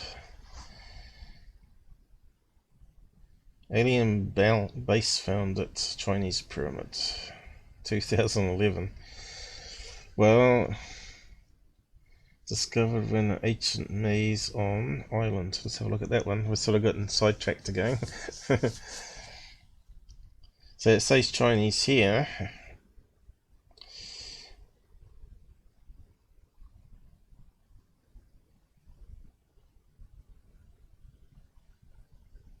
Hundreds of pyramids in China. So that's something I talked about in a live stream a long time ago, about Egyptian airships. And if you look at the air currents, if you had an airship, it would go around to South America, or maybe even below just Middle America, past Easter Island, and all the way around back to India and China. And of course that's where all the pyramid structures are. So I reckon there's something to that someone had airships, and they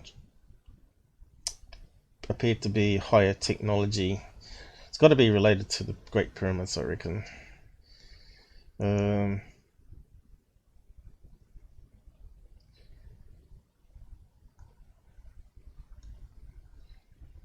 It's amazing how they come up with these ET claims though. Yeah,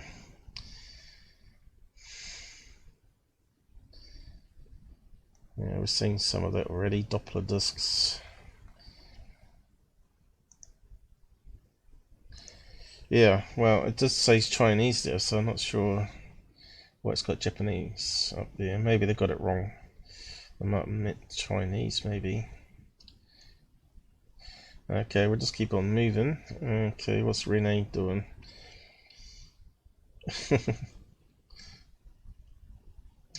Oh, hang on. What are you saying here? Alien Japanese woman that appeared in a UFO from the Japan, China, Philippines. Still, she taught the Japanese people how to make sushi. Come on, humans could work out how to make raw fish. Yeah, I think I've heard that story. Japan. Was it in like an egg-shaped thing that come down or come out the sea? Maybe it was like a USO, maybe an undersea base or something. Can remember that sort of Japanese story actually. Japanese UFO lady. Maybe ancient.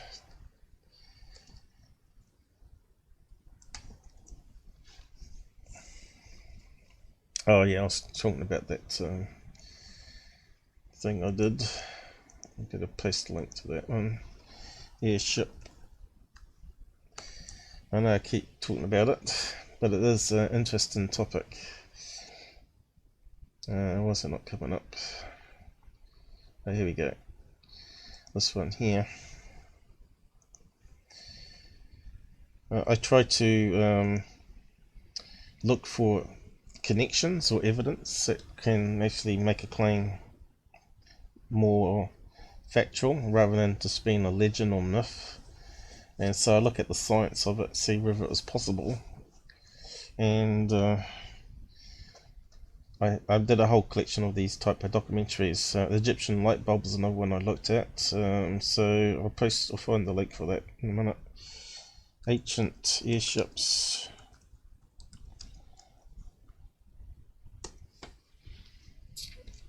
Who we got down the side here? Eldora. I love how in depth your research is inspiring. Thank you. Anyone can do what I can do. That's why I do these live streams, so people can actually follow my logic and thinking. So we can do light bulb as well. There's another one that I tried to see if I could debunk it or not, and the conclusion was that I couldn't debunk it and that it was actually possible. And I actually put on the science to it.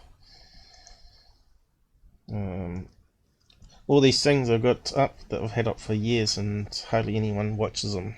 A light bulb. It's like Google cripples me being noticed. It's like I'm the most hated UFO channel out there. And yet I'm probably the most truthful one you're going to come across. So how many people watched that one? Let's see. Only 6 likes on that one, and 191 views since September 2017. So it's almost like 2 years old now, isn't it?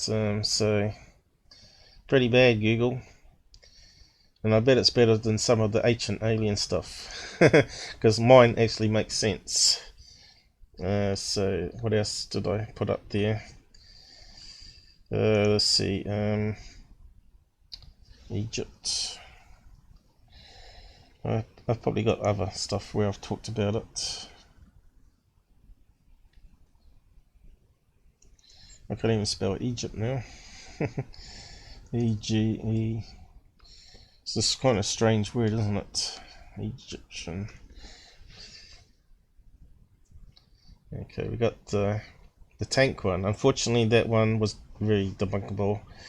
Where they sort of take over tombs and they instead of breaking down the block and putting up a new one with the name of the person on, they experimented with some proxy resin type stuff which filled in over top, and then they recarved it.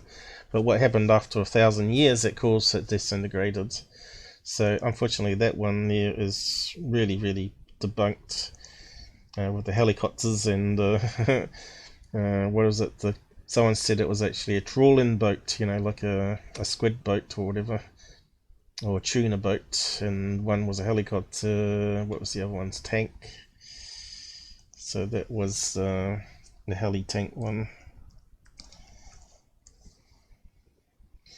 Let's see. I'll probably mistype that, have I? Cool. And what else we got here? Okay, you got the Roswell Rock as well, although that's not to do with Egyptians. That one seems to be very popular at the moment. It's getting a lot of traffic for some reason.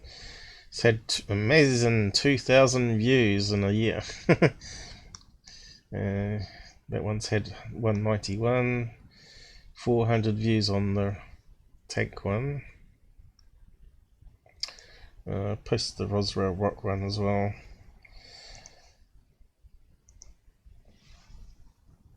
Unfortunately, the Roswell Rock one is easy to explain away, which you won't get on these shows.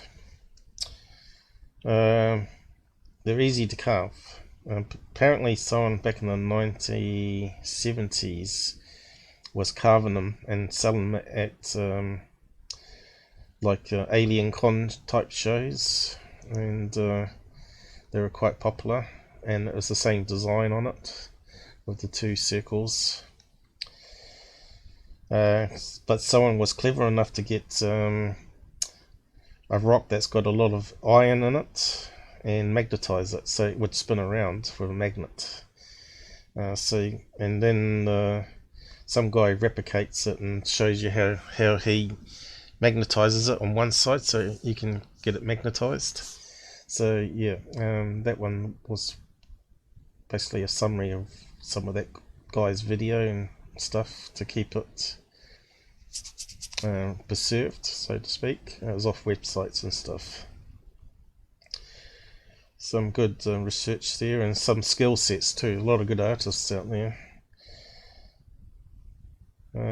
Pretty much it. What is God is a pretty good one too, although I have recapped some of that one. I'd look at Islam as well as Christian beliefs on that one, as well as what's been reported by alien contactees, what they believe in. So, what is God? I think that's pretty much it for the ones with Egyptian in it. Oh, I'll just carry on from where I left off. So what we were looking at, Japanese woman, wasn't it? Is that the one?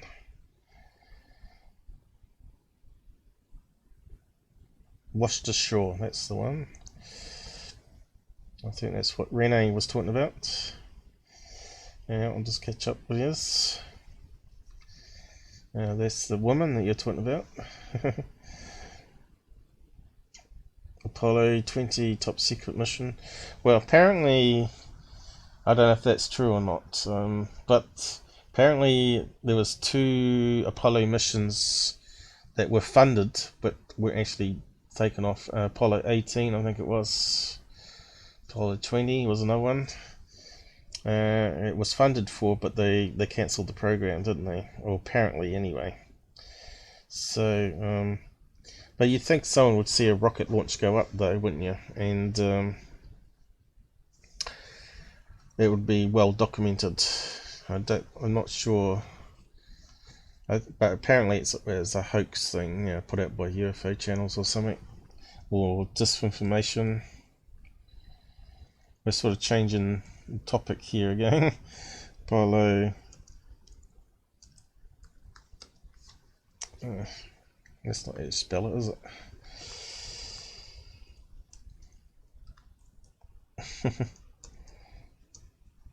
Come on, Paul. Get your fingers working. 20. Straight away it comes up hoax. Cancel missions. Apollo missions. So it was funded for, but it was cancelled. After landing by Apollo 12, Apollo 20, which would have been the final crew mission, was cancelled. And I think 18 is a fictitious one, wasn't it? Why would it jump? I think Apollo 17 was it, the last one. The next 2 missions, Apollo 18, 19, were later cancelled after Apollo 13 incident with further budget cuts.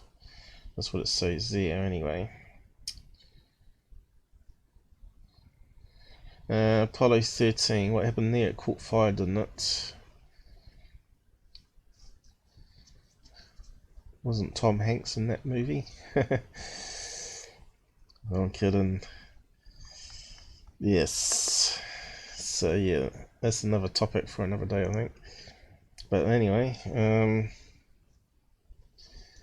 what we got going on here? We're back to the Japanese woman. Yep. So what does it say? I'll just read out a bit of it.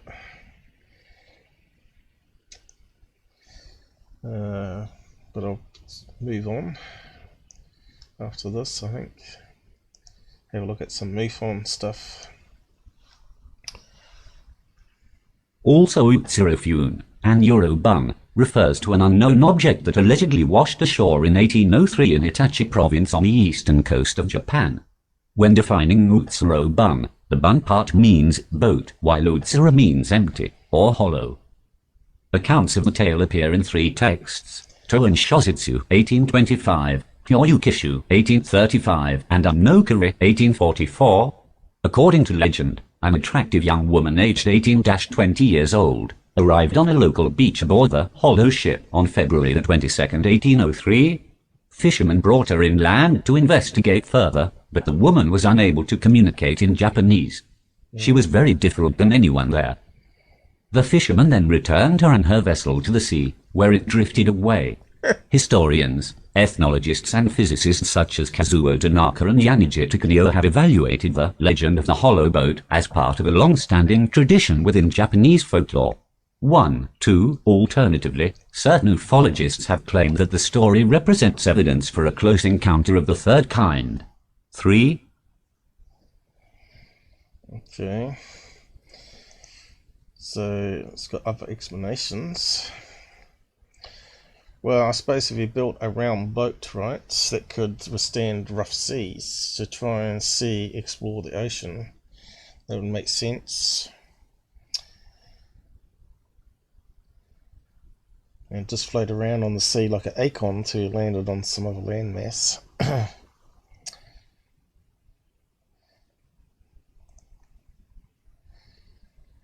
Legend. The thing with legend, it's not fact. And that's the only problem with it. We want factual stuff. So let's read that bit there.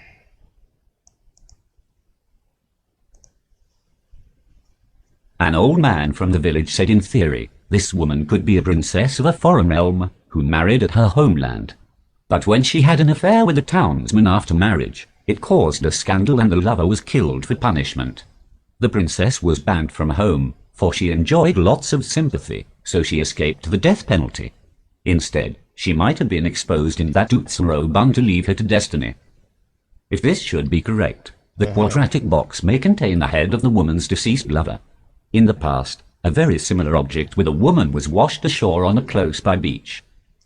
During this incident, a small board with a pinned head was found. The content of the box could therefore be the same. So that's just like Vikings, you know. Maybe they thought she was dead and put her on a boat and pushed her out to sea, and she ended up drifting and not actually dead. Might be one of these people that appear to be dead, but they've got really slow heart rate, and suddenly from eating poisons, they can eat various plants which can knock you out and make your heart rate really slow. And maybe they just, it was like a farewell, you know, put them on a Viking boat sort of thing and send it out to sea. So yeah, that one sounds less and less alien-like.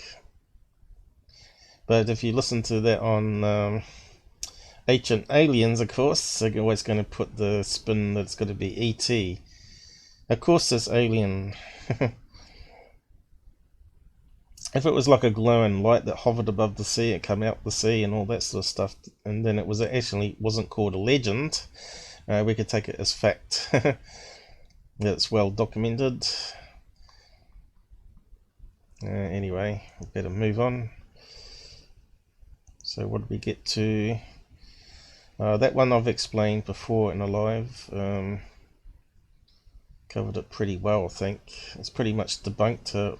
Basically, it was like a artistic rendering of the press guy that printed off the press, the leaflets. Back in those days, they used wood etchings and various couple of dyes like blue, black, and all that, and then pressed it out and handed the flyers around. Apparently, it's meant to be a depiction of a sun god, a sun dog. Because you get the arcs on sun dogs, and you also get the crosses and the circles and the streaks and all that. This here, there was some explanation for it, can't remember now. But they think maybe there could have been a combination of events. That could have been like a strange day with the ice crystals in the air, where it created the sun dog, and there was like a meteorite that come down or something and caught fire. You can see here it's got a pictation of fire going on here. But the other theory was that it was related to fear mongering. I think it was something to do with the Black Plague. Maybe that was a symbol of Black Plague or something. But they're talking about the Black Plague, and they thought they'd make up a story that the town had this craziness happening, and people were scared of the Black Plague or disease, and they were setting things on fire to try and kill off the disease. And it was in pamphlets to try and scare off foreign invaders, that sort of thing, which could have makes quite a lot of sense back in those days. But I did actually cover that one. 1952 was it? Something like that.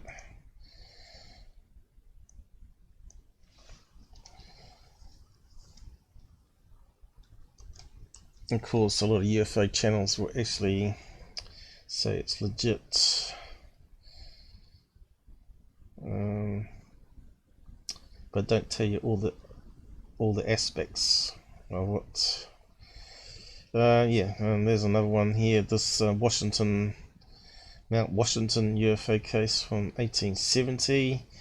There's actually a whole big story behind this one, and actually debunks it all. So that one as well, you should have a watch of. Unfortunately, it's not a UFO. I'll just call it Mount Wash UFO. We'll watch that one. Why is it not coming up? Maybe it's 1852, is it? No, I can't remember what year number it was. What's it called? Nuremberg or something, isn't it? Nuremberg.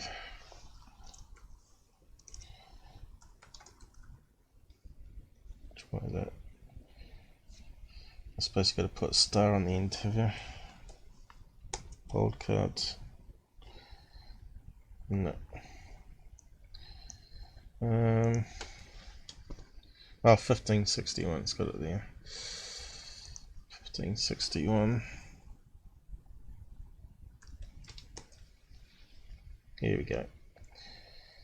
My colourful version of it for a thumbnail.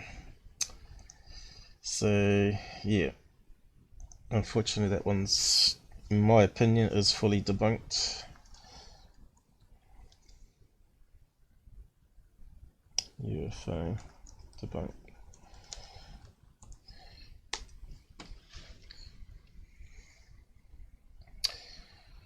Okay, so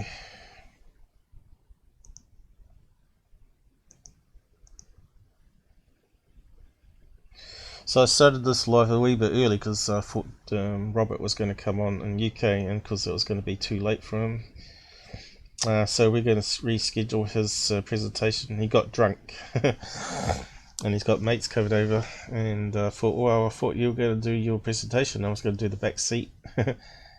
But it looks to me like I had to create something to talk about today on the fly.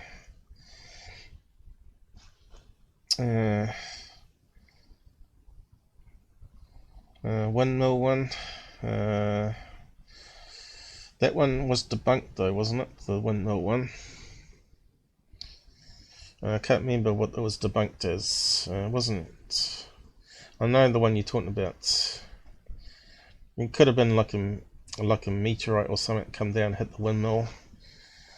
There's another one that also hit the wind farm blade, apparently, caused damage to that. Can't remember what that was actually caused by now, but it wasn't actually caused by a UFO hitting it. There was some fake video that was made with it. So what's this one here? Looks like it could be Sundog again. Some artistic rendering of a Sundog. And that one there. Again, looks like a UFO, but it could be just the sun. Here we go. And here's these airships again. again, it could be just a meteorite there, or a fireball, right? Again, here we don't know what this is meant to represent. It's possible that they had helium balloons or even solar tube balloons back then, who knows? You can't rule it out, because you had people like Leonardo da Vinci, right? He was inventing all sorts of crazy stuff, and he probably figured out how to lift up paper bags with heat. But you can't rule out anything, I guess, being UFO or alien based. Again, we got these spheres. Again, it could be that someone had figured out airships.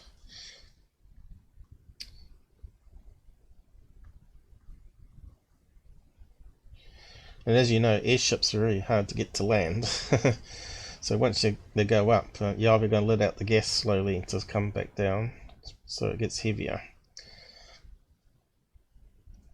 And of course they might be just drifting overhead and not wanting to come down, because they have no way of filling it up again.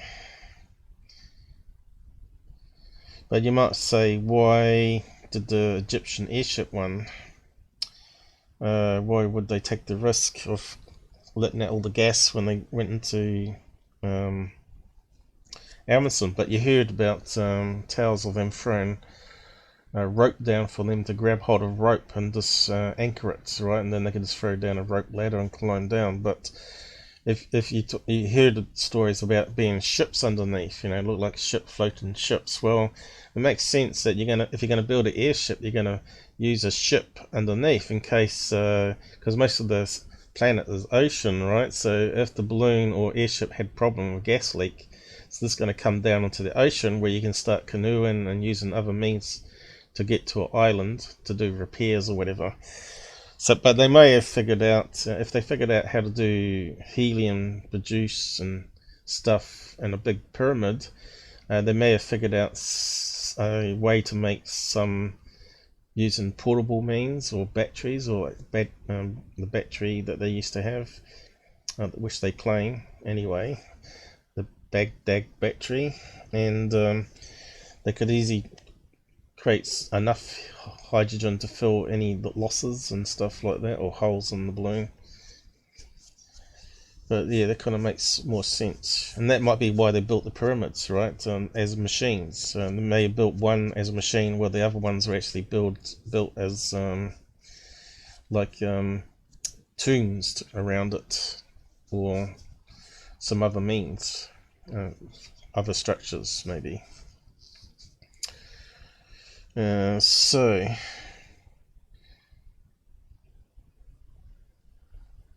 what's her name? Area 51. Is that yep. 5 miles away? I'm not really a historian. I don't retain dates and people's names in my head. I'm more of a scientist, more of a nut out as you go type person, rather than store lots of information in my head. But if you look at this stuff enough, eventually some of it does stick in your head, right? So what are we looking at here? Birds, UFOs. Again, this could be an optical illusion one on that one, where it could be that the sea line's here, right, and these are boats on the sea, but it looks like it's in the sky when it's not, right? That could be just a, what do you call it, inversion as well, another thing, where the boats appear to be hovering above. What else we got? We got this one with the beam. Yeah, we're seeing those ones. So what's that one there? Can't see anything unusual on that one apart from down here, which could be just a planet, Saturn maybe, but I don't know if they saw Saturn back in those days. But as you know, starlight does have does make these you know, when you look at it and through magnified glass, it does have the streaks that go out. lens flare, or whatever you call it, refraction through the glass thing, because they did have polished quartz crystal. Remember the Vikings had the thing called the sun, is it the sun crystal or something, and they could hold it up and create a double image, and they could work out where the sun really was through a hazy cloud using basic mathematics, I guess. Trigger what do you call it? I can't think of the word. My mind's gone blank. Okay, here's the thing with the person in a fireball. There's the Sputnik one, which is really strange, this one we've come across.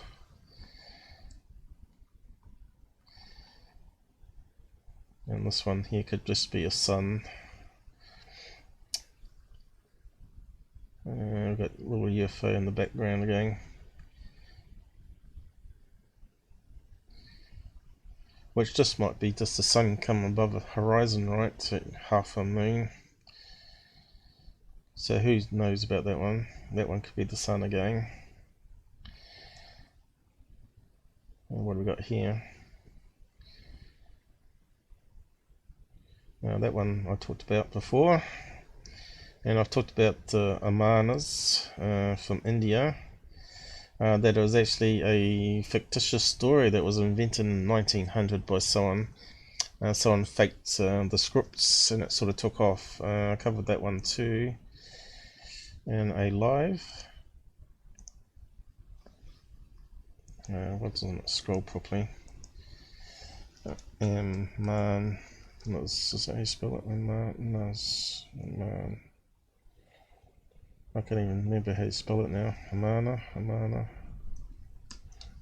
See if that comes up. Nope.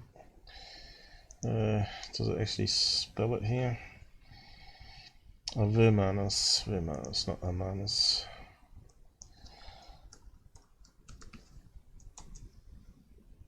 Oh, here we go. Bingo. So I did a few on that. Indian Nukes and Vermanas Part 3. I think that was the one 4 months ago that we did with John, which was a recap of the previous ones, because some of the early live streams I did hangouts on the end, it would corrupt the screen. So I decided to redo some of the topics again with more information or whatever, and do better higher graphics. But apparently the early Indian Vimanas were actually like horse chariots in the sky, which is nothing like these ones here. So some Indian PhD students actually did a background check, because they wanted to really, because it's a folklore thing that's been told for a long time, and of course they're the ones that debunked it, right? The Indians debunking their own legends, saying that was a forgery by someone. So I won't go over that one again.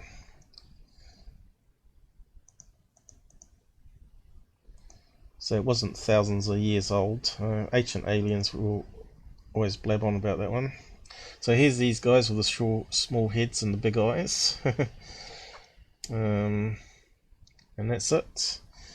So time to move on, I guess, from ancient alien stuff. Quite interesting sidetrack there. So I wanted to talk about this one I debunked from Secure Team. He's actually put up the link now to the original video, so I'll just go there now.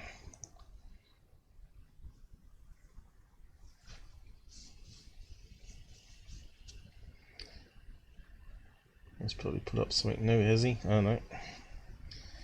So we go there. I'll just pause it. He's now put up the original link, which I believe wasn't there at the time, or maybe I didn't click it, but there was some extra information put on the original video, which is this one here. I'll just mute it, play it a bit quicker.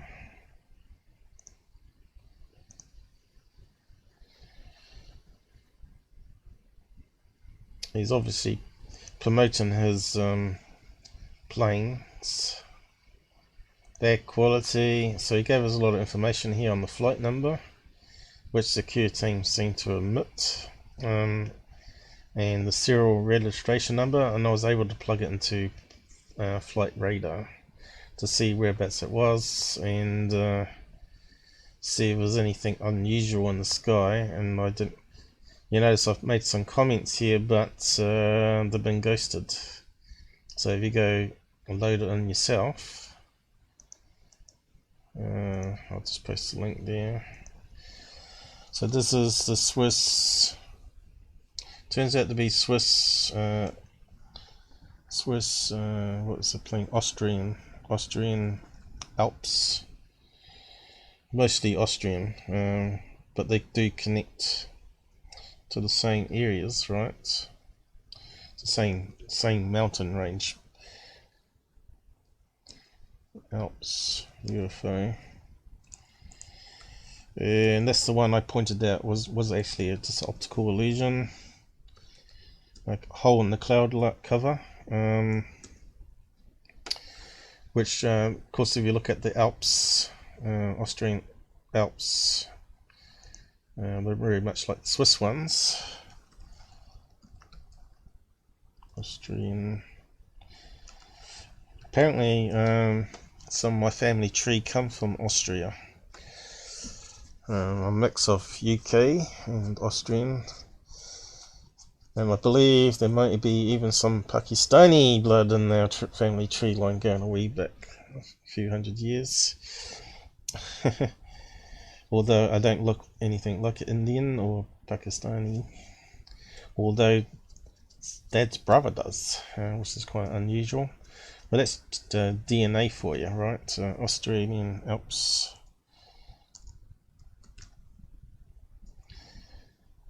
And you can see that these are quite big mountain ranges. And you can see they get quite high. And they have these jagged peaks that obviously can poke through cloud layers, right? Austrian Alps, look how big, massive that is. That's pretty amazing. But you can see here they've got black peaks, very sharp, jagged peaks, formed millions of years ago when the Earth was forming. Massive earthquakes that sort of pushed the formed the mountain ranges. So yeah, you can see how black they are. So I think my conclusion on that it was actually a small gap in the cloud layer on the flight that allowed the tip of the mountain to be shown through it. He doesn't give any time. It's kind of strange, this one. I plugged in this flight number, right, and looked up the history, and it wasn't even available in the database on the flight, any of the flight tracking software. I'm not sure why, but then I later found out that the plane number got changed. It was called XQ, SX something rather, and they changed it to SX2, which I'll show you in a minute. But yeah, this one, he talks about it happens near the city of Grass, so that gives us a clue there. He zoomed in, and here's your cloud layer above the mountain peaks, right? So if we go to the map,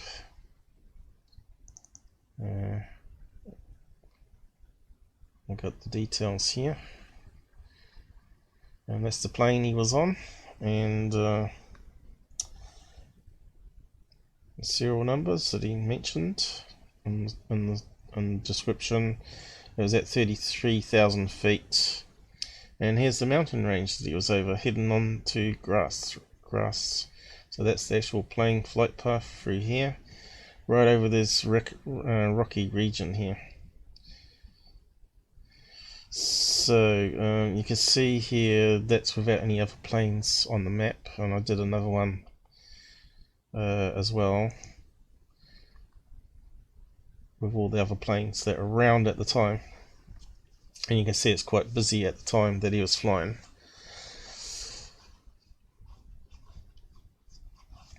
I think there's an airport here where they're landing. So yeah, the thing with rocky terrain like this, often the planes don't always show up on call ID, what do you call it, call sign, because the signal gets lost because of the ranges and stuff. But I suppose they've probably got antennas on some of the mountain ranges there, so they can track things a bit better. Because sometimes you don't always get the planes show up here; they sort of disappear and pop up again on the software. But you can see there's nothing really suspicious there. It's all planes. There's no airships, and really, if it was a balloon, you wouldn't expect a balloon to be at 10,000 feet above the cloud layer when the plane's at 30,000 feet. You'd expect the balloon to be a high altitude one. It would be up at 40,000 feet to 80,000 feet above the plane. So yeah, I don't think it's a balloon. It was actually just a gap in the cloud. So I just wanted to bring the extra information there on that one.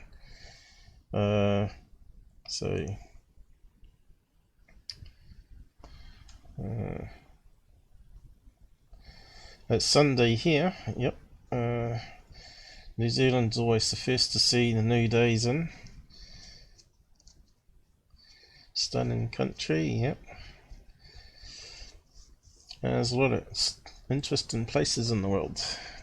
Most of us will never get to see it, of course. But that's this amazing dense foggy cloud layer hanging around the mountain peaks, right? You can see here even that the rocks would be underneath, and it would be like trapped in between the mountain peaks, making this weavy pattern.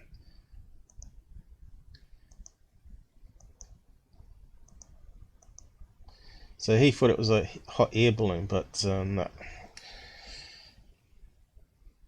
So you can't see any details, right? So until you actually zoom right in and enhance the pixels.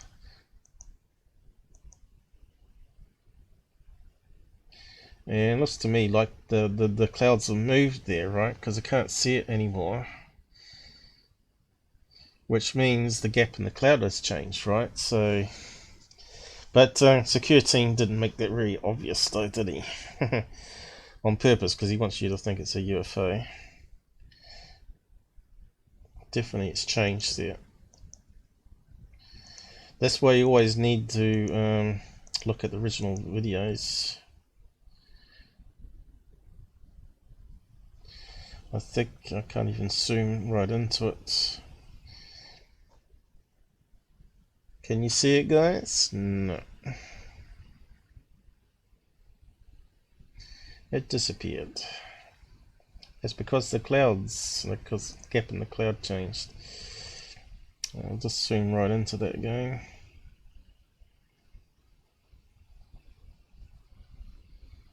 Yeah, I think the clouds are moving. It looks to me like it's changing shape, and you can see now the gap in the cloud is filling in there.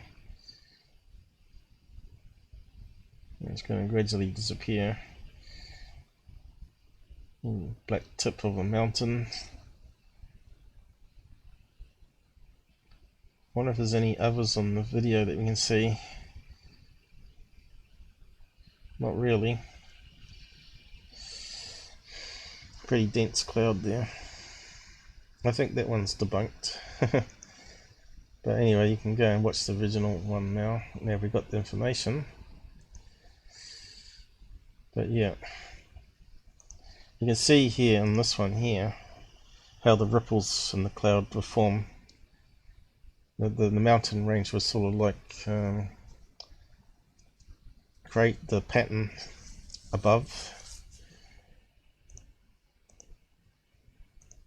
You can see it's very dark rock, you know.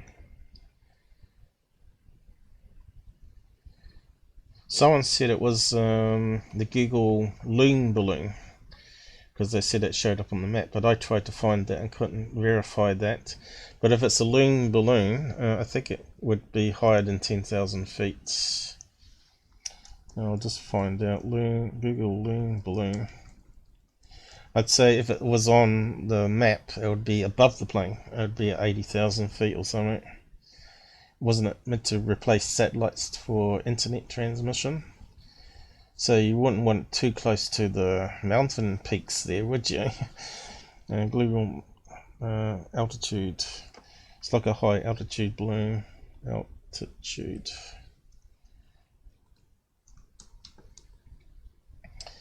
Let's see, Project Loon. Maybe the information will be there then.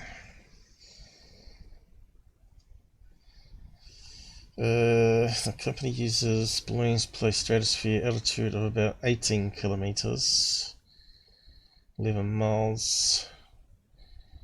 What's that in feet? We have to convert that to feet, I suppose. Oh, right. Oh, we need feet, really. It's going to be quite a few feet, I think. 2 feet. There you go, 60,000 feet. So that would be way above the plane. That was at 33. So if it was showing up on the map, because the person talked about it, it would be above the plane, not below the plane. So that's debunked. So yeah, people should be careful not to rush their debunks, because you know, you see all the time I spend on it just to verify things before I say, yeah, I think it's this. You create a list of things it could be, and then you sort of narrow it down more and more, unless there's not enough information. Okay, so yeah, we've got half an hour left probably. How's you guys going? It looks like we've got more people on than I usually have. Yes, magic tricks. I haven't seen you for a while. I thought you gave up on the UFO stuff. Yeah, magic tricks. I didn't think you followed me anymore. He's the guy that does all those magic, all those experiments with various rare earth magnets on his channel there. He's the one that I borrowed the video from, or parts of it anyway, for a presentation on Boyd Bushman that I did. Let's see, it's a really old video too now. Come a long way since then. Boyd. This guy here that claimed to have a picture of an alien, which turned out to be a doll that you could buy on Amazon, and made a laughing stock of Dr. Greer's Disclosure Project and a few other people. Yeah, but yeah, part of this scientist, he worked for Skinwalker, I think it was. So you'd think he'd be credible, but people do go senile, and some do have mental problems in the end, where they believe things which are not true. I'll just call him Bushman here. But he did an experiment with magnets. He made claim to several people. I can't remember the guy's name now. Alexander, was it? What's his name? And also the other guy that's a spiritualist, what do you call it, new age scientist guy. What was his name again? I can't remember even his one. I'm just terrible with names and dates, like I said. But yeah, I used the magic, the magnet test that he did. Basically, you're meant to be putting two magnets with opposing forces. If you drop it from a really high tower, they're meant to land slightly slower than if you just dropped a single magnet with the same weight, which we looked at, and it's really inconclusive. It's so close. There's no way you could make a call on that scientifically.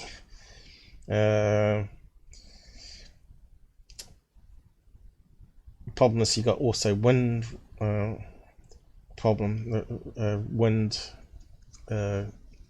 You got different pockets of dense atmosphere in the atmosphere. Different, density of gases and stuff that you're dropping it through, and all that sort of stuff, which affect your experiments. It's not like you're dropping it on the moon. But yeah, that's a Bushman one that I used. Oh no, that's better than what's his name? What's that guy's name? The pseudo scientist guy that talked about the Tefa NASA incident. Anyway, I play some of his video in it too. So he was a Lockheed scientist, as I say there. But I don't believe it works anyway, because it's not really repelling from the gravity of the Earth, is it? Because the gravity, the magnetism of the Earth, because it's so weak, technically it should have some impact though. If you drop in a magnet through a magnetic field, it's going to be very small change. If it's dropping a strong magnet in a very weak field, it's going to have some effect, but you're talking about microseconds or something like that, right? So it's not exactly going to be levitating, lifting up. Yeah. Anyway, who else did we have down the side here that I missed? Normally I have helpers or moderators on, but they sort of got bored and helping me out.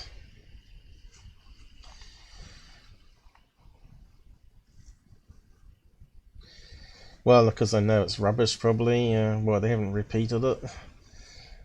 There's been a couple of people done it. You made some mistakes. Yeah, you should have had a look,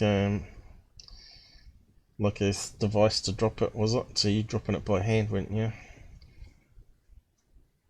Or was that the other guy? I can't remember now. So long ago now. Yeah, there's not been any really decent attempts. You want to do it in a vacuum too, really.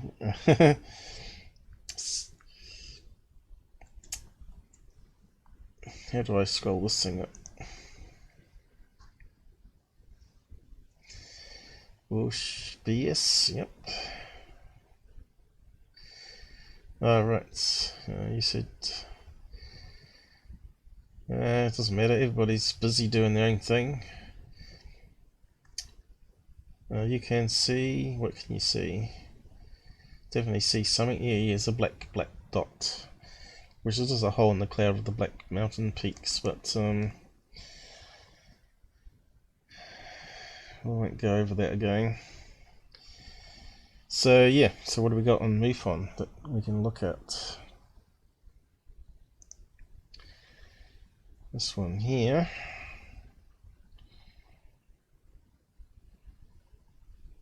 And doesn't look too exciting. Video.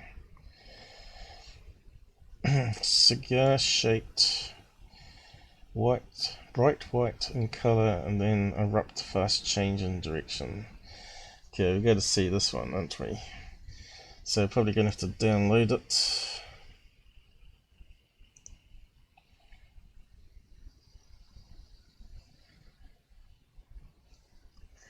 And MUFON's pretty slow. MP4. I think I've got my download folder up. Yeah. There it comes. Just hang on, I'll just, while that's downloading, I'm just going to go to the toilet.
How's it going? Okay, back again. I think it hasn't gone very far, has it? It's only 9 minutes. That one might have to be another day one. That's the problem with MUFON. You think they would have like a cloud service, upload it to the cloud, and then it'd be super fast. So this is what we're going to look at, by the looks of it. Could it be like a solar tube balloon again? Reflecting light at night time. Why is it all this strange colour though? It doesn't look like a normal image. It's been tampered with. So we might leave that one running and look for something else. Oh, we've suddenly jumped. I've got some TR3Bs down here. That says orb though, so that's not what I clicked on. Pretty dense down there.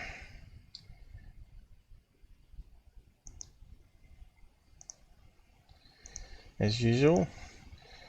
And the triangle ones. And my pictures. Now, Ben Hansen was talking about that you can see triangles craft in the sky if you've got the right camera. Now, I'm surprised why he hasn't actually done his own show on that, you know, bringing the information to people. Well, why hasn't anyone else done it, you know? Why haven't they found out, okay, whereabouts do you go? Whereabouts can you see them? Where's the hot spot? Let's get some cameras out there.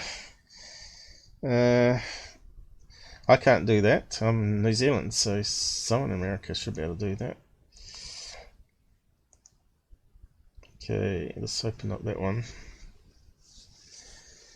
It's suddenly gone fast now. 4 minutes now.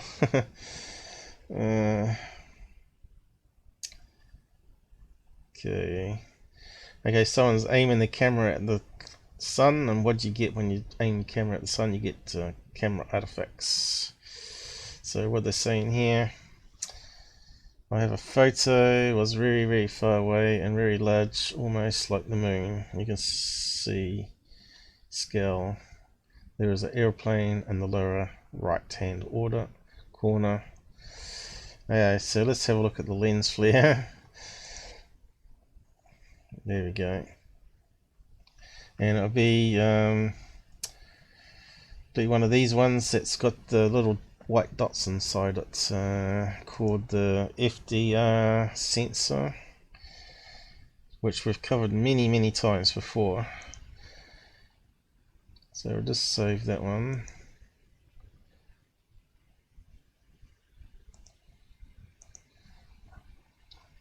Okay, so it looks like an aqua green, and if we had a decent image viewer, that doesn't show the pixels.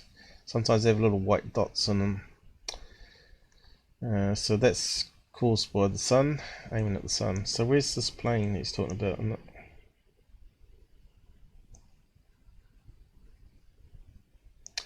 can also see these streaky bits that I was talking about in those paintings. If you look through glass, you're going to get streaks. Can't see a plane though.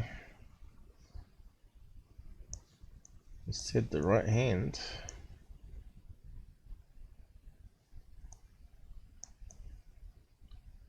This is another snapshot. So that one will be a quick, easy one for a MUFON investigator to close. Looks like it's just one picture. We could probably stick it through the normal editor. I should really use that. I should really get a drink too. I haven't got it listed here. Stone, what is it called now? I'll just open up a regular paint.net. Stone something viewer. That's really good.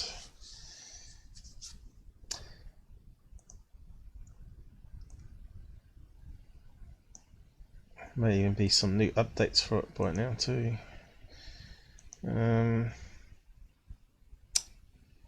Paste a new image. Resize.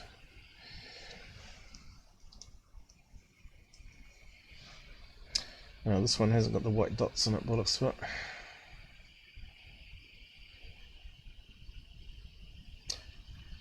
You get that on the Samsung phones. Let's see. I wonder if it's got metadata on it. It only happens on certain cameras where you get the aquamarine. Is that how you say it? Aqua blue type color.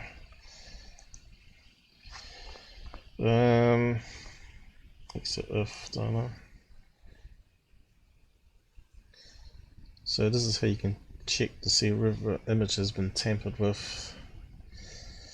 And straight away we've got no exit if data, which means it could have been modified. So we've got no make of the camera in there, but I think it's probably from one of these Samsung ones that have the blue dots in it. So that's no good. Yeah, I don't want that. I'll just close that down again. So, it's finished. Okay, let's have a look at this cigar UFO video.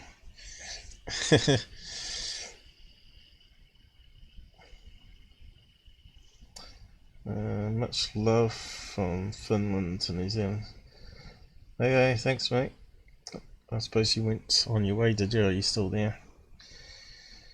Let's see, MP4.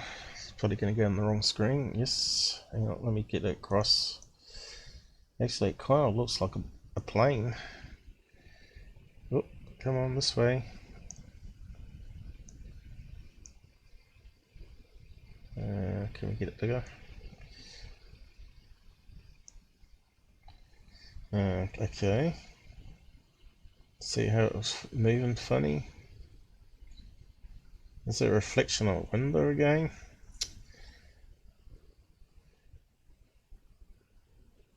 Oh no, it's moving downwards. Kind of suspicious. Another fake, has it? Let's get it on full screen.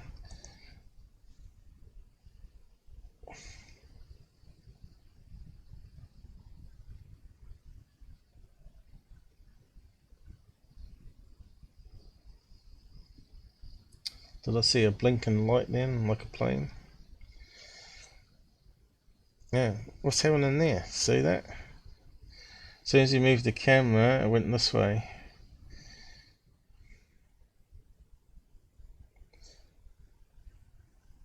Yeah, something's not right on this video. How are they faking it? Glass. Going through a glass window.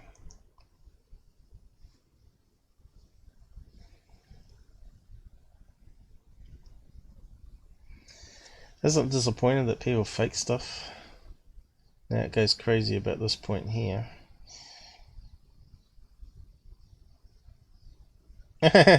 See there?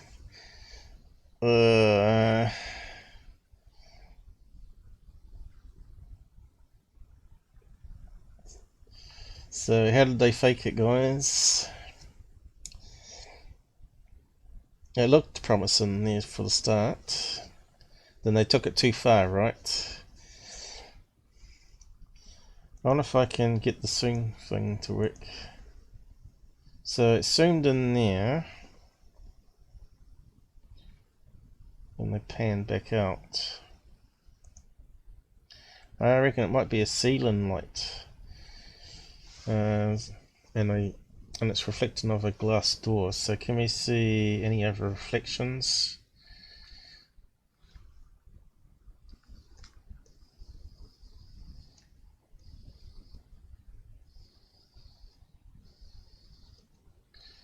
Any telltales?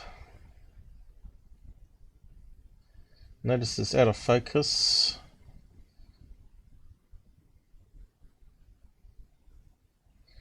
Not a very sharp image at all.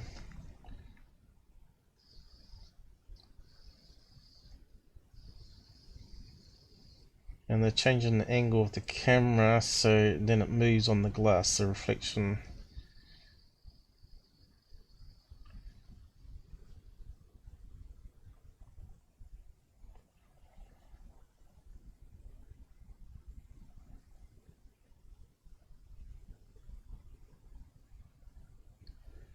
And what's the other thing that's suspicious? Why would you stop filming it until it disappeared, right? So we can debunk that one.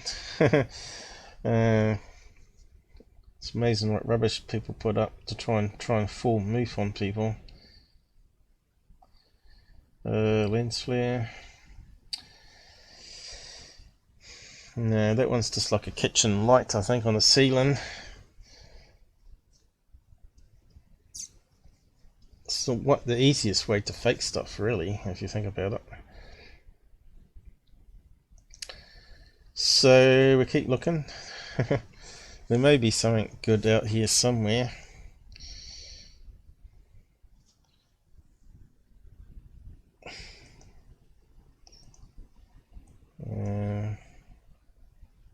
Where can we go? Africa. How about the top of the world here? Is anything there?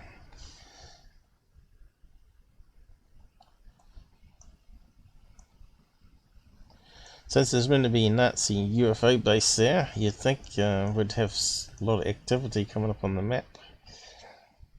Devon Island. We're down to 2 watching now. I don't think people like looking at MUFON stuff. Well,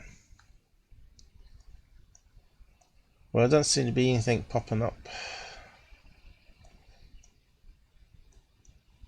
Russia, is it? Russia. China. Where's all the UFO sightings for there? So we're at the end of the month now. There should be quite a few UFO sightings popping up.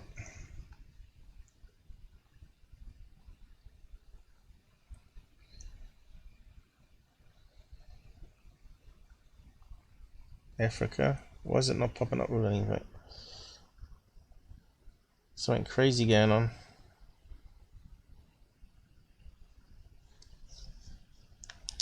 Maybe I'm scrolling it too fast or something.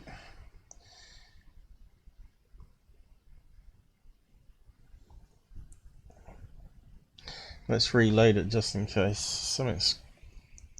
Something can't be right here.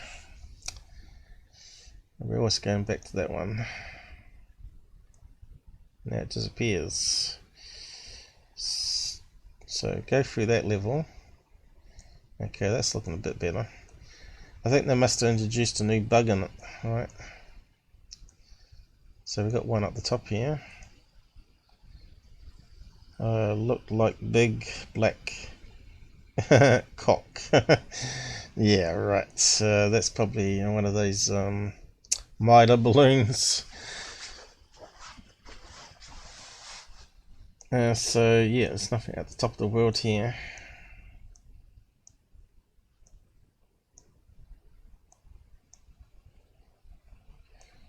Which is a bit of a shame.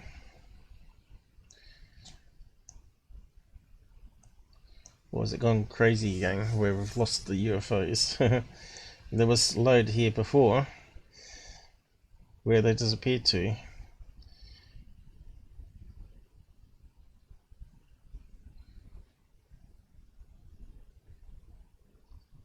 Yeah, looks like it's gone crazy again. Kind of weird.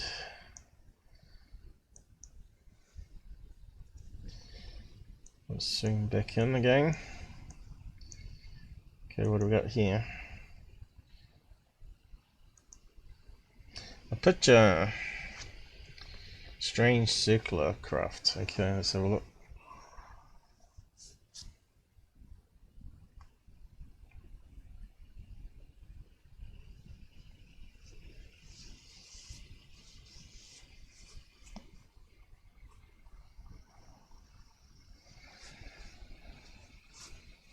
So it's now 1:36 p.m. here.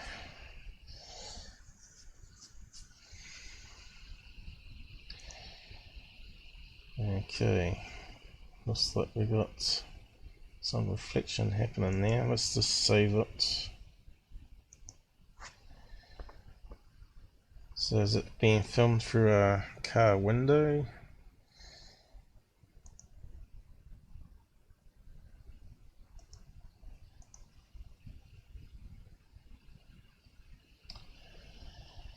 Yes.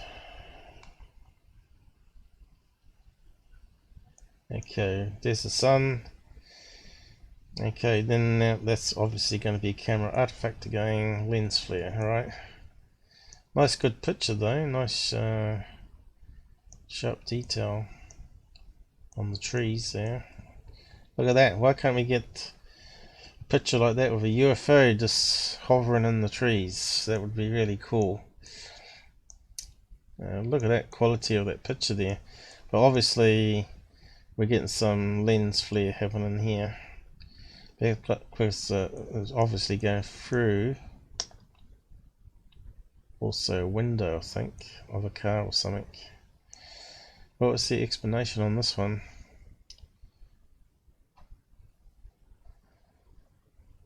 So another one that's a buzzkill, unfortunately. Big explanation there. South America, is it? Where's that location? I think it was South America, was it? Seems to be a lot of forgeries coming out of South America for some reason.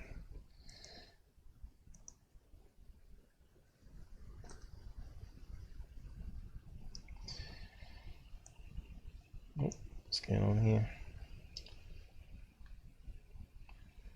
What's it say? Angola.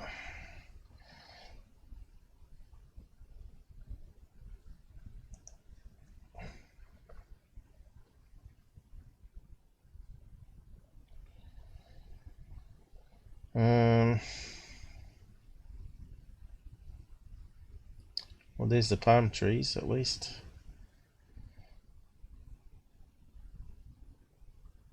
Alright, so it's not actually South America, this one's Africa.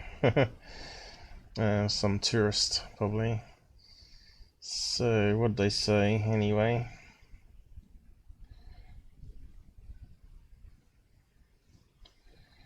I might have to read out some of it.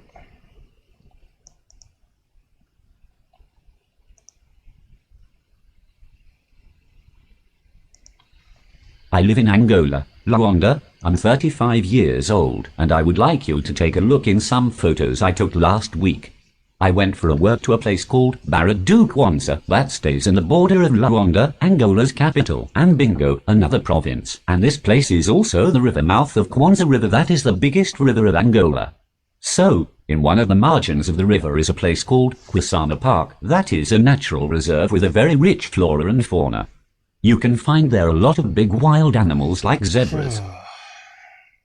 we don't want to know all that sort of stuff, do we? Oh, here we go. Talking about the car. Here you go. So, fire truck.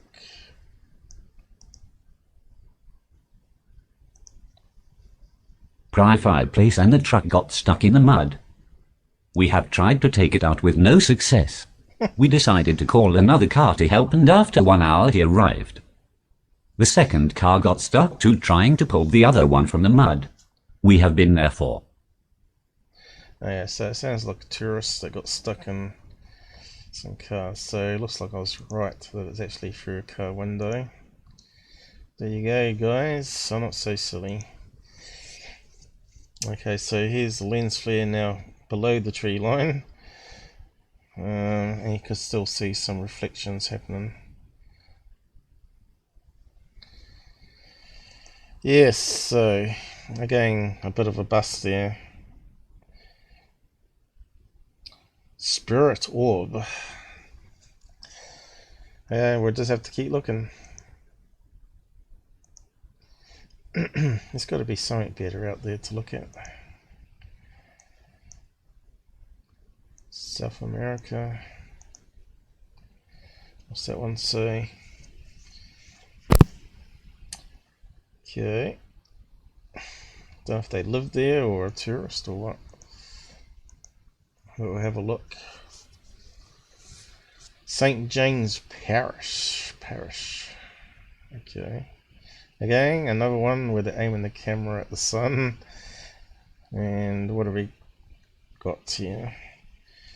Shot the sunset.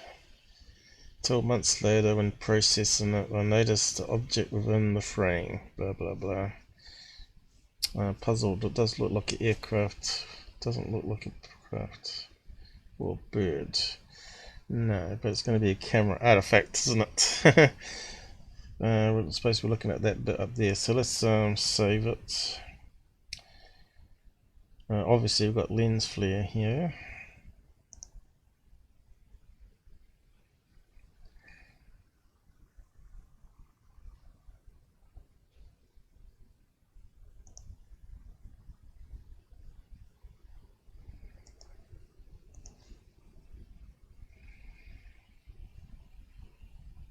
Lens flare. What's that in the corner here?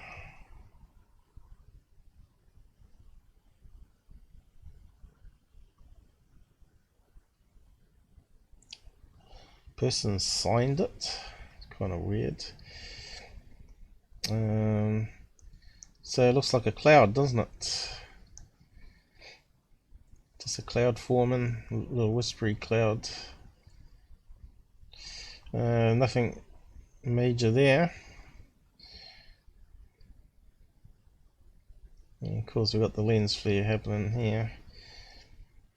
But you can see this one's a typical lens flare, not a little white dot or a marine color, which is caused by certain make cameras and the technology within the camera itself. So yeah, that one's a buzzkill as well, I'm afraid.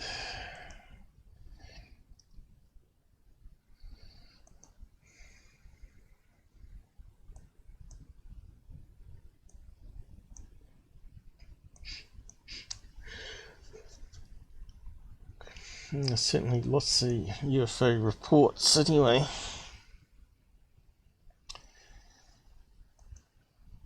Here's another one. So is it going to be disappointing, guys? Let's have a look. Looks like it's photograph, which ain't so good. We like videos. Yep, that's the photograph. A black what?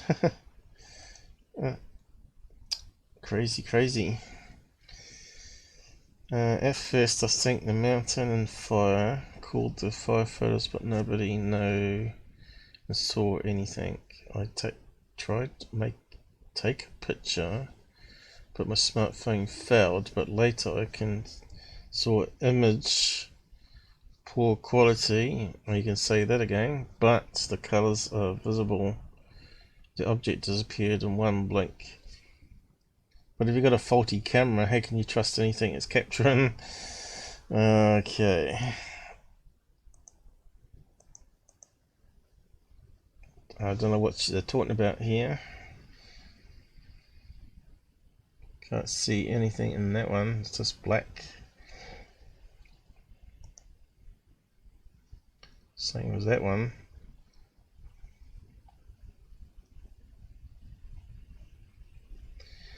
Someone with an overactive imagination. Well, you can see what MUFON's going to do with that one.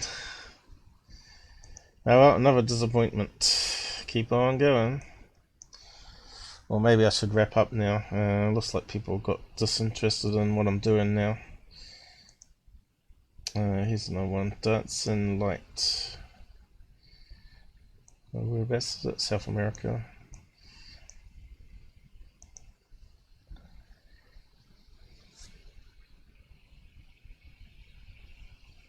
Unknown format.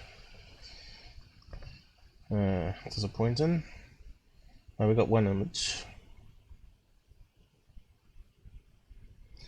I suspect these might be videos, AVI or something that doesn't play on this website.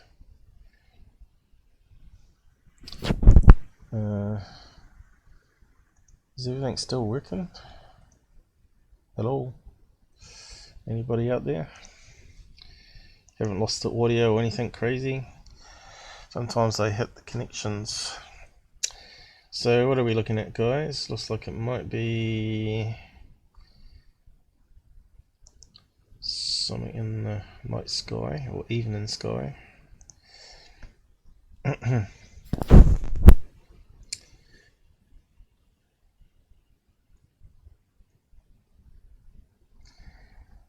What's Renee saying? Can you roll the video or just a pics? You're talking about the one with the fake. Yep. So let's open that.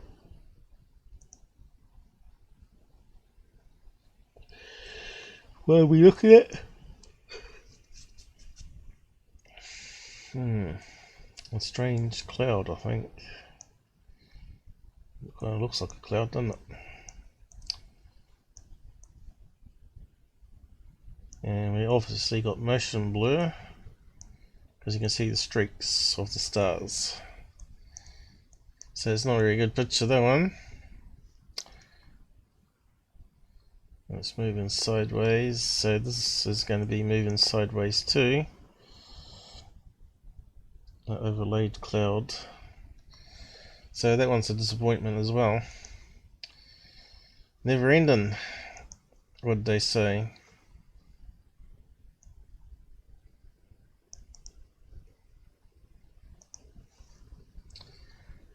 Was on vacations with my family on Mosquero Island, on the Amazon region.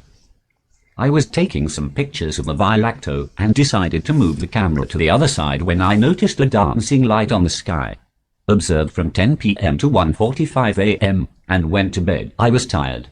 Took over 150 photos with Nikon 5100 camera.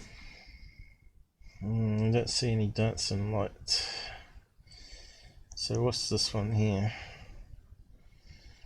If we got a video, let's have a look. What's it say? Never heard of that one. NFF.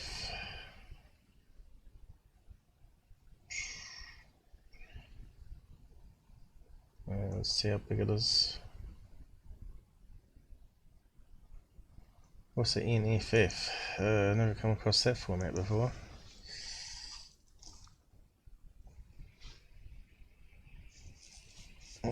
Don't think it's that. NFF. Something format, probably.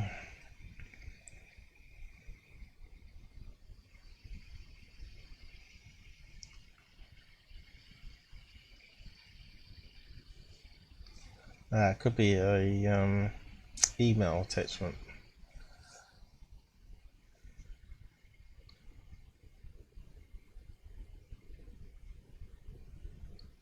There you go.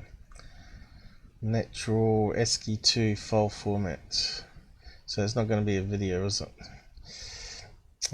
So probably waste of time. Let's have a look.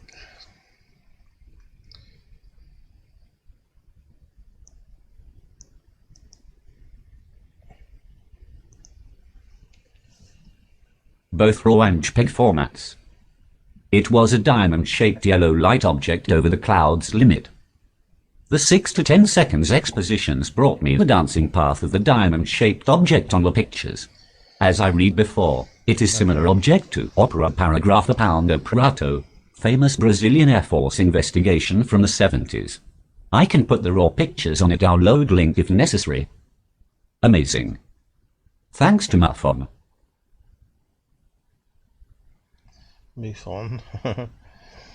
Yes, it's downloaded, whatever it is, but I'm not sure how we're going to view it. But if you ever look at that one again, where is it?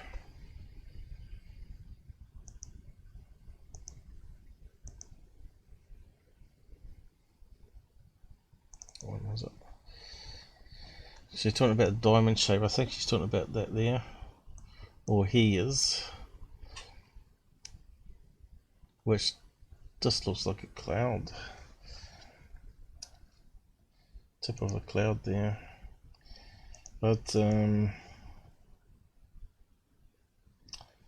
know, what can we do with it?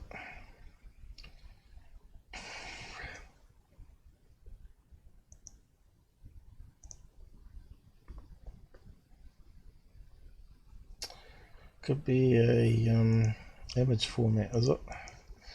Let's see.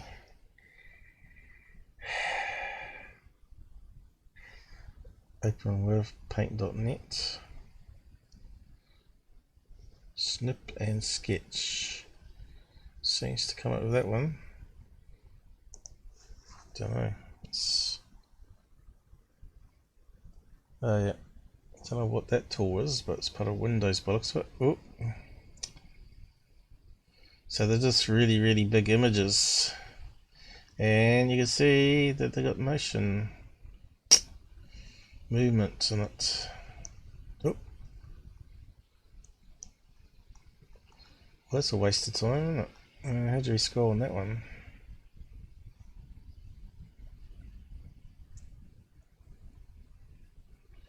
Don't know how you use this. I wonder if paint.net will open it.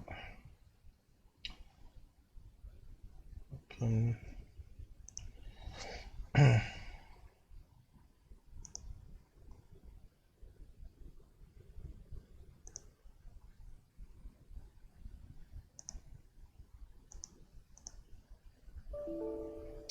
Nope, not recognised.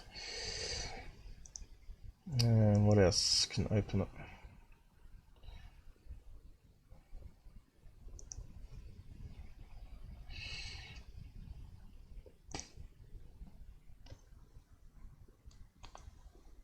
Oh. Where's it disappear to? I did open it up and it's vanished.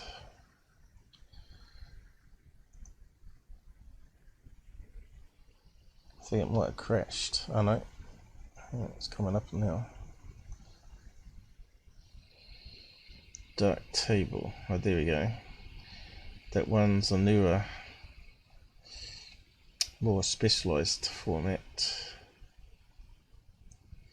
But again, it's the same as the JPEG one that we're looking at. Could be a triangle shaped cloud that's moving through the sky. I can't see it on that one.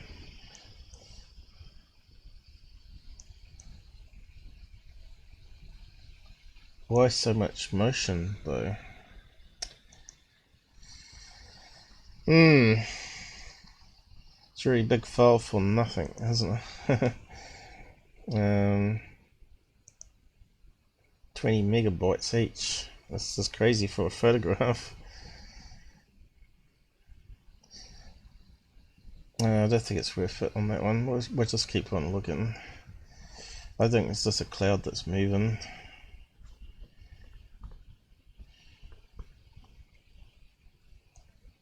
Probably the sun reflecting off it or something.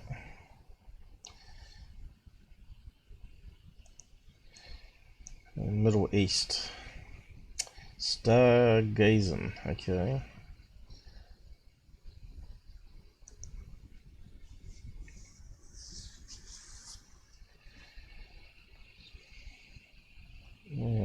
Okay, it's coming down.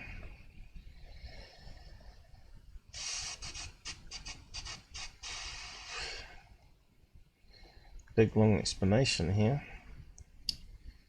Again.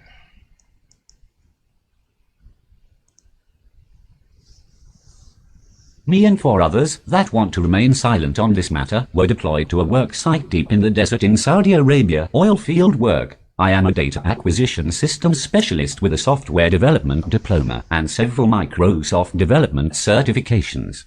We were driving down what they call a skid road, off-road path through the desert, about 6 hours east of Dammam and about 2 hours northeast of Arad. It is a very dangerous and bumpy road. On the back of the truck we had this very long and heavy hose that was needed for a MPD job. Okay, looks like it's got motion streaks in it. But straight away my gut feeling is, the brightness of this one, it's going to be like an International Space Station.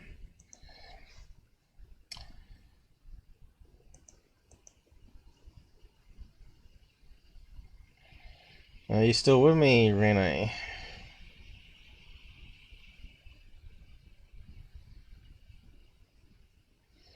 How do I make the computer what? Read it out. What's that one? Hello auxiliary. What do you mean?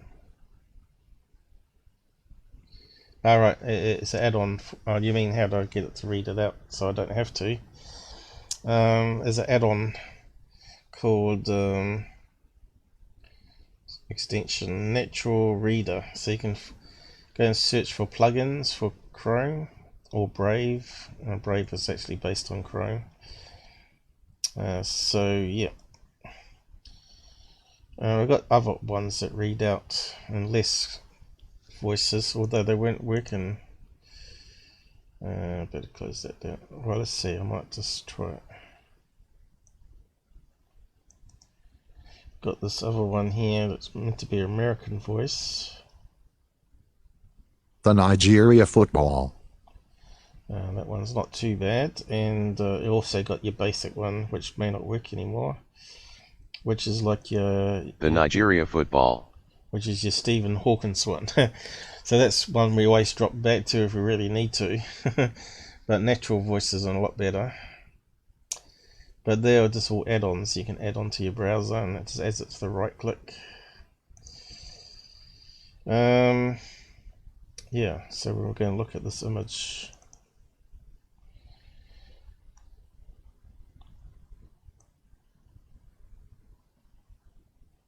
Looks to me that they moved the camera when they snapped it.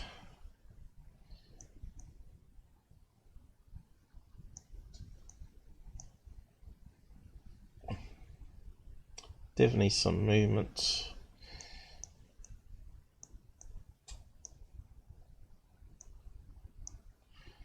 But it's hard to tell. They do look like stars, which are streaked a wee bit. But I wouldn't have thought there was that much movement. How would you catch that in one frame? If that was something coming down really fast, stopped, and then started going along this way, that would be really good to see in a video, right? So we took camera, moved it slightly this way, which looks like it could be.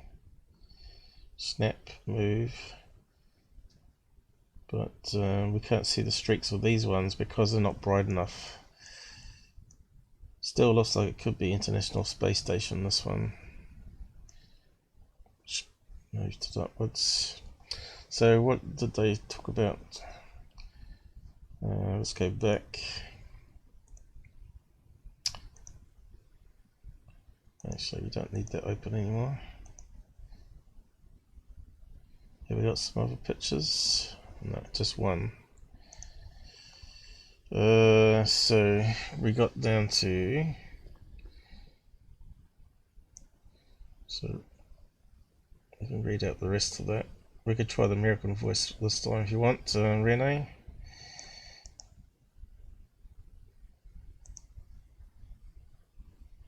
It is a very dangerous and bumpy road.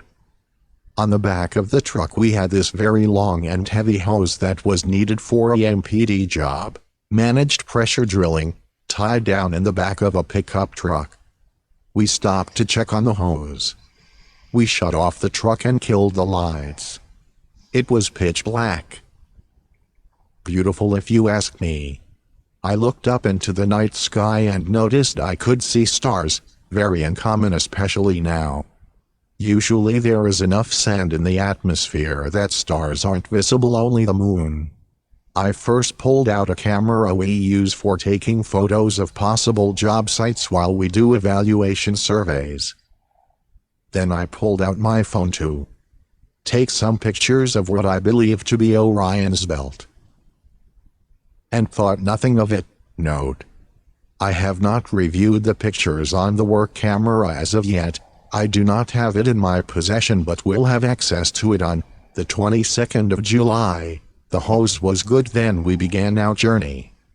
Shortly afterwards, we took a wrong turn and almost hit a wellhead. We stumbled upon a vacant lease drilling job site. It wasn't large and square in nature. We backed up to take the road we thought we entered. Again, the area was almost a perfect square. But yet there was no path, road, behind us. It took us all 30 minutes to get out, wits about us, and to find the road out of this area and continue to the job site. We all found it to be very strange. One day later I was reviewing the picture on my phone and was amazed and shocked on what I seen. UFO coming down and making a very sharp turn. It was amazing. I always wanted to witness something of the sort. The last few days I was contemplating the journey to the job site after the picture was taken. And how confused we were. This is an assumption, but I am assuming something else happened. Maybe contact, information distribution. Not sure. Also, there was only one good picture on my phone. So, kind of suspicious. If you saw that with your eyes, though,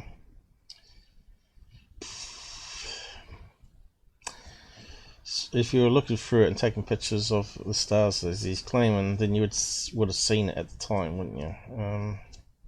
Doesn't make sense.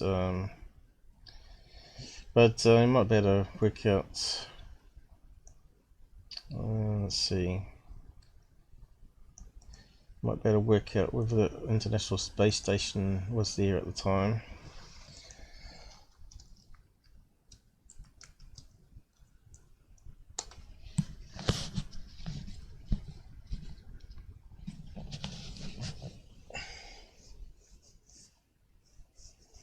I was hoping it was going to come up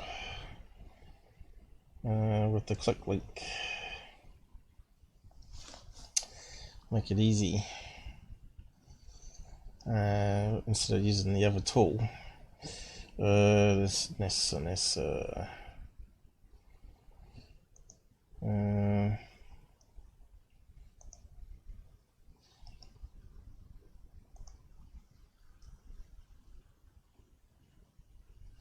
Eastern Province. Maybe you need that word at the end there. Eastern Province.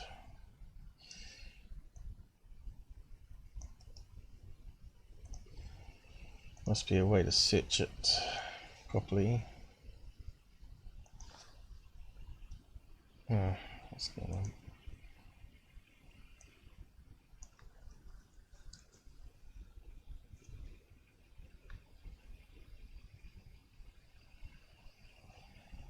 No. Can we search for it for a better map name?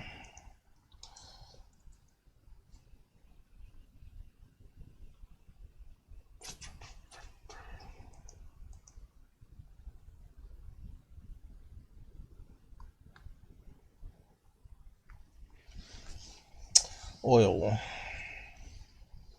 Saudi Arabia, maybe? Saudi Arabia.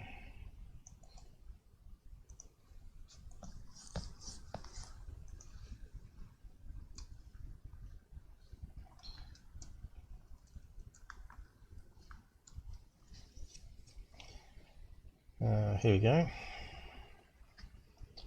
Might be close to it.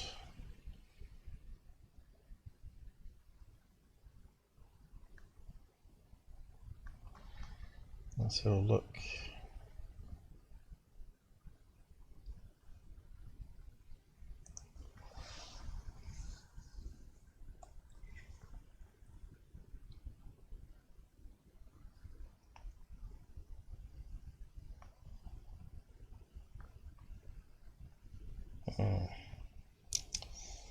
So, that's not the one. We're looking for dates and times.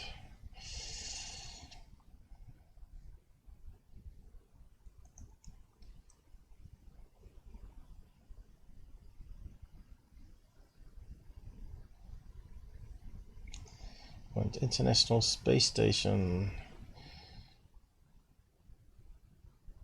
Yeah, it might be that one.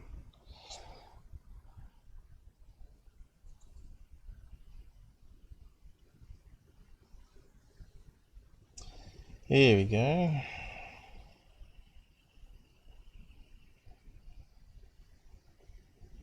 And there's no July the 15th listed there.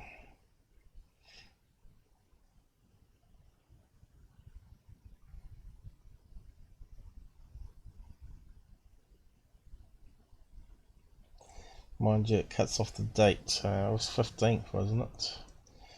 15th, so we want to go back before then.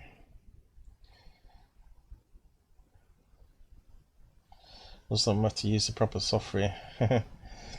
Okay. Where is it?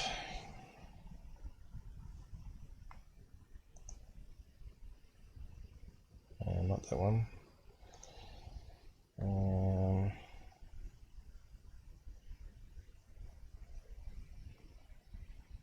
In the sky.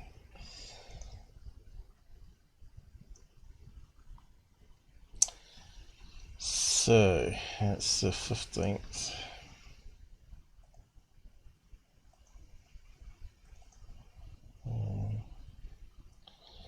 And we want, what time was it?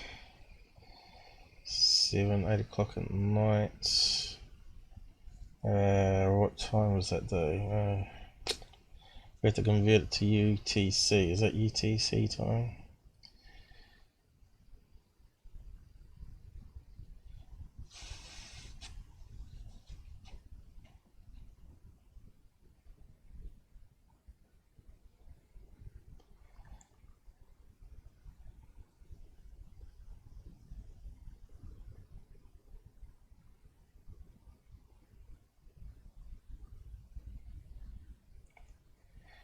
Might be in the phone. Let's get it from the phone. Image. Whereabouts is it? It's not that one. It's not one. Perhaps I didn't save it. I haven't saved it yet. Let's wrap up on this one anyway, but we'll just complete it.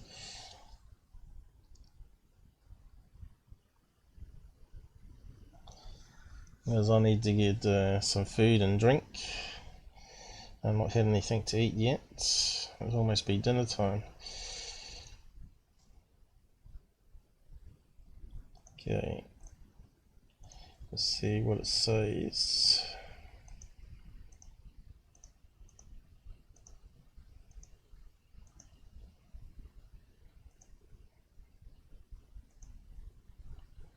Huh? Where is it gone?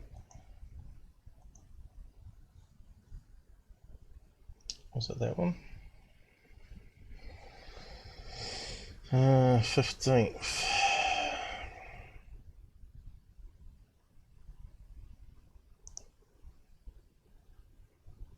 That's the one. 42. 42, 42.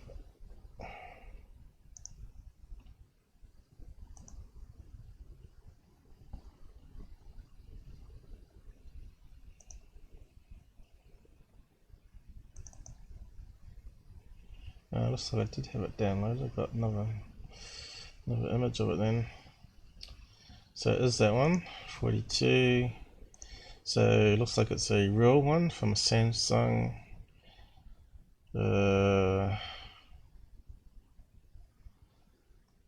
It's got a different time here. So that would be almost 11 o'clock at night. So that would be UNC time. So we need to type in that 10:59.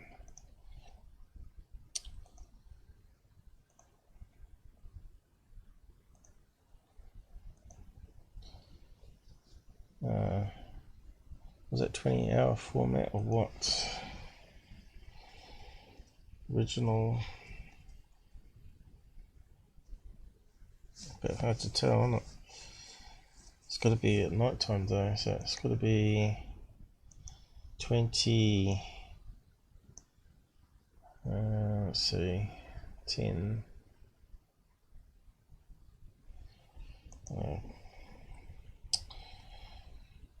11:23, 10:22, 59, 12:58. So I suppose it was going over this region here.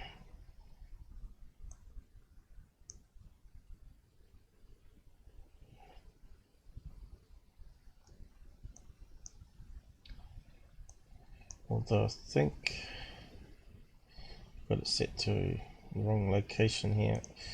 Let's see.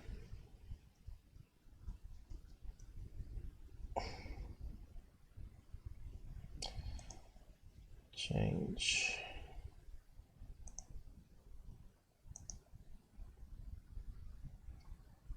Saudi Arabia or something.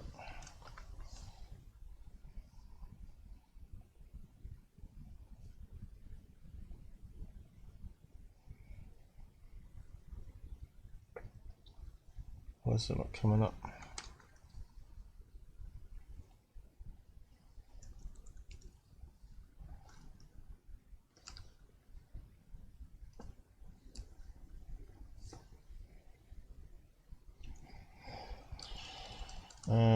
Middle East. What else? What's another location there? There's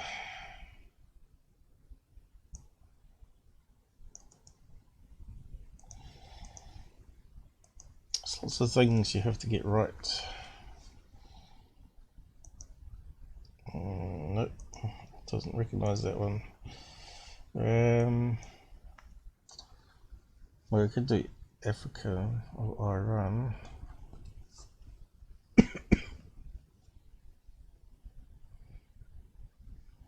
How does that work?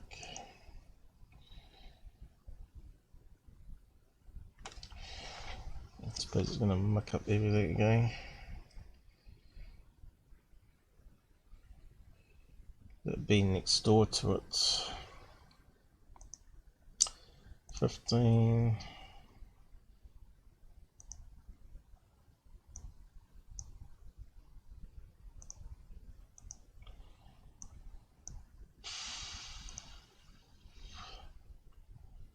And here we go. Okay, so definitely a lot of satellites going around that way.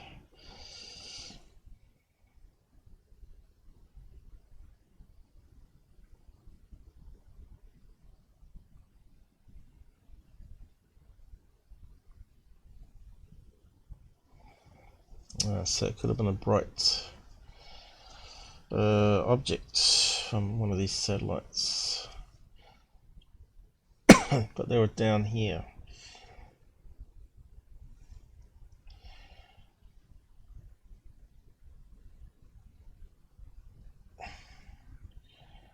So that's what makes it a bit more complicated, unless I got the wrong time. Still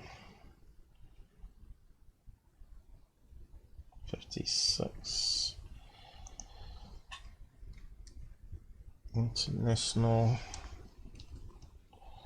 Space Station. Oh.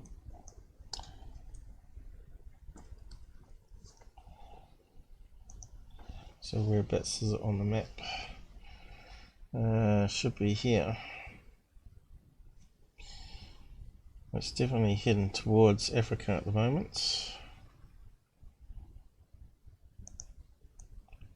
It's heading in the right direction, right? It's going to go right past them. So I reckon it might have been the space station that they saw. It's definitely heading in the right direction.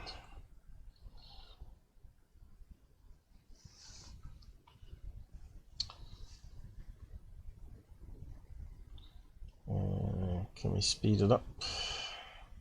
Still a couple of minutes away, 3 minutes.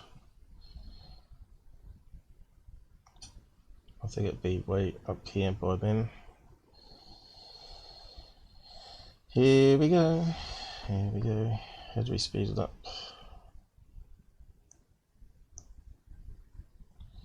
It's coming on the coast of Africa.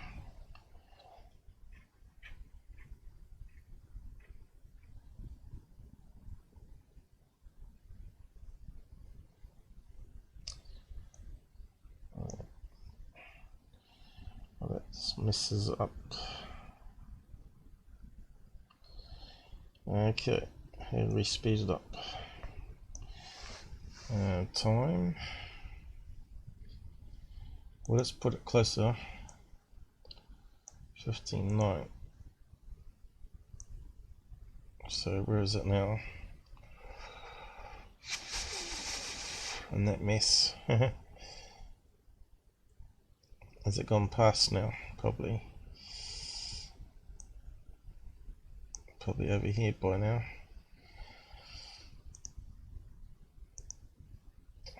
Flying over.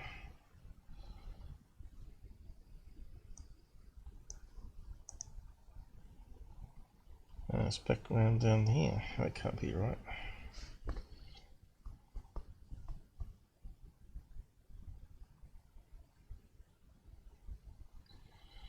Kind of glitchy, isn't it? Of course, I'm not too sure I got the time zones right, the date and times here. Probably haven't taken into account to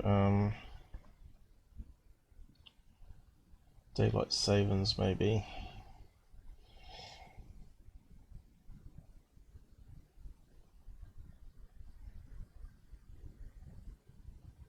Doesn't say whether that's Greenwich Mean Time. Let's see, plus 42. So it's Greenwich Mean Time plus 4031. 30, I mean.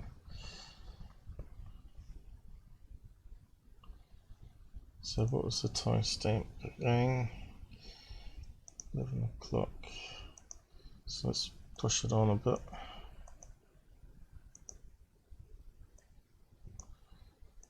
It's almost about then.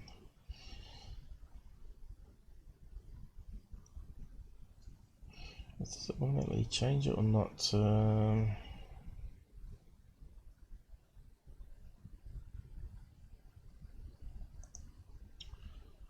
Let's move it on a bit more.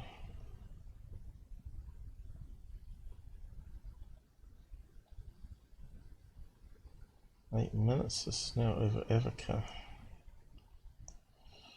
This time seems a bit out though, doesn't it?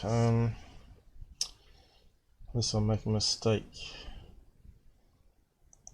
20 past. It could be an hour out for daylight savings or something. definitely passes over that region.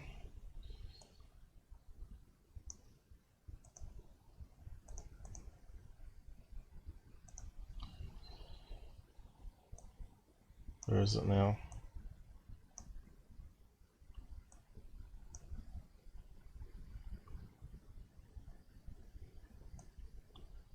Where's it gone? Probably gone way past.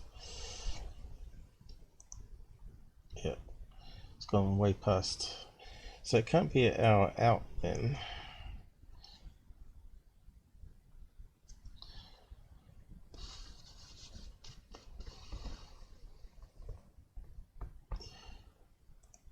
What am I missing?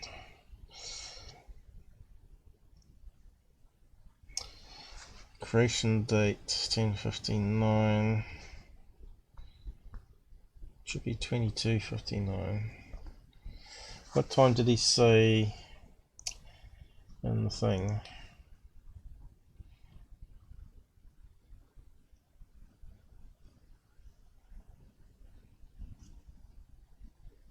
Oh, 22nd, it's not getting it.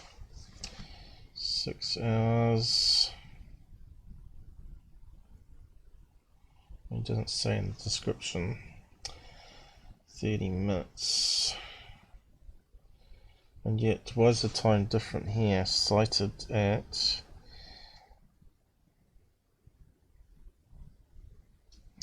I think I must have the time wrong. Let's plug that time in. What's that? 1959. You see, the 59 is constant, so I reckon it's 19.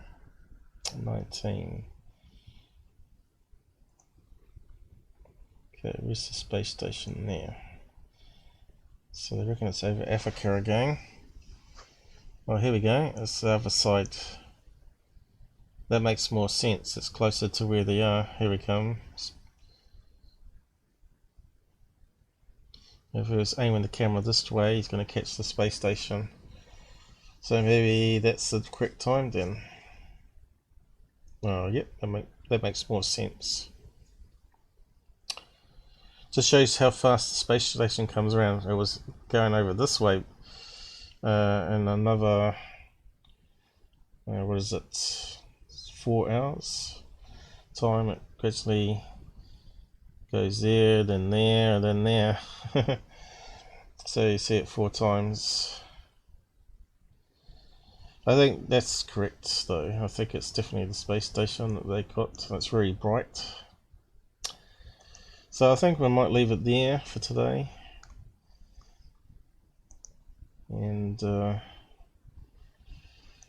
hopefully have one. I'll be putting up some other videos in the week. Hopefully edit down some Bob Lazar stuff and also finish off that Pascagoula interviews. I got a few more, a Hynek interview to clean up and make it into a video. And of course we got hopefully Robert to come on. It looks like I scared of everybody while I was looking at that. We'll have Robert come on and talk about the school UFO sightings, some of the best UFO cases. So thanks for joining us, guys. It was quite good. Not bad for not prepping and scripting. But yeah, just need more people watching, of course. That keeps me interested and keep on doing it for you guys. So I'm just going to switch to my end credits and say good night or good day.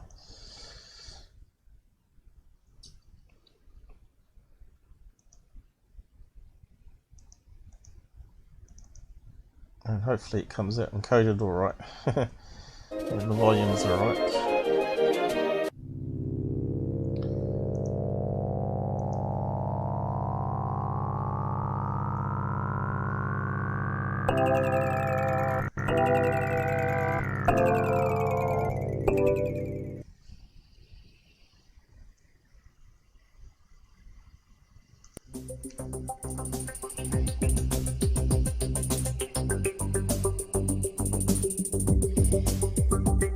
Green kiwi. Yeah. A matrix. Unfortunately, I had to do it matrix because of copyright. But it's like a 40-plus-year-old cartoon that someone did for the TV network over here, who has since died.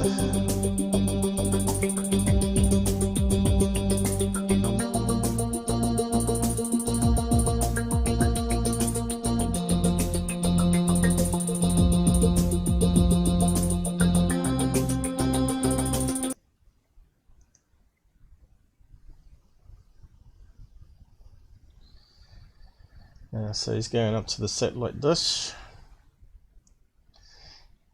and turned off the lights.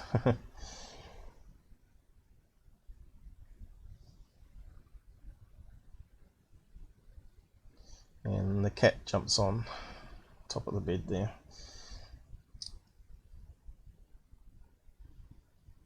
And obviously it's not going to catch what I'm talking about.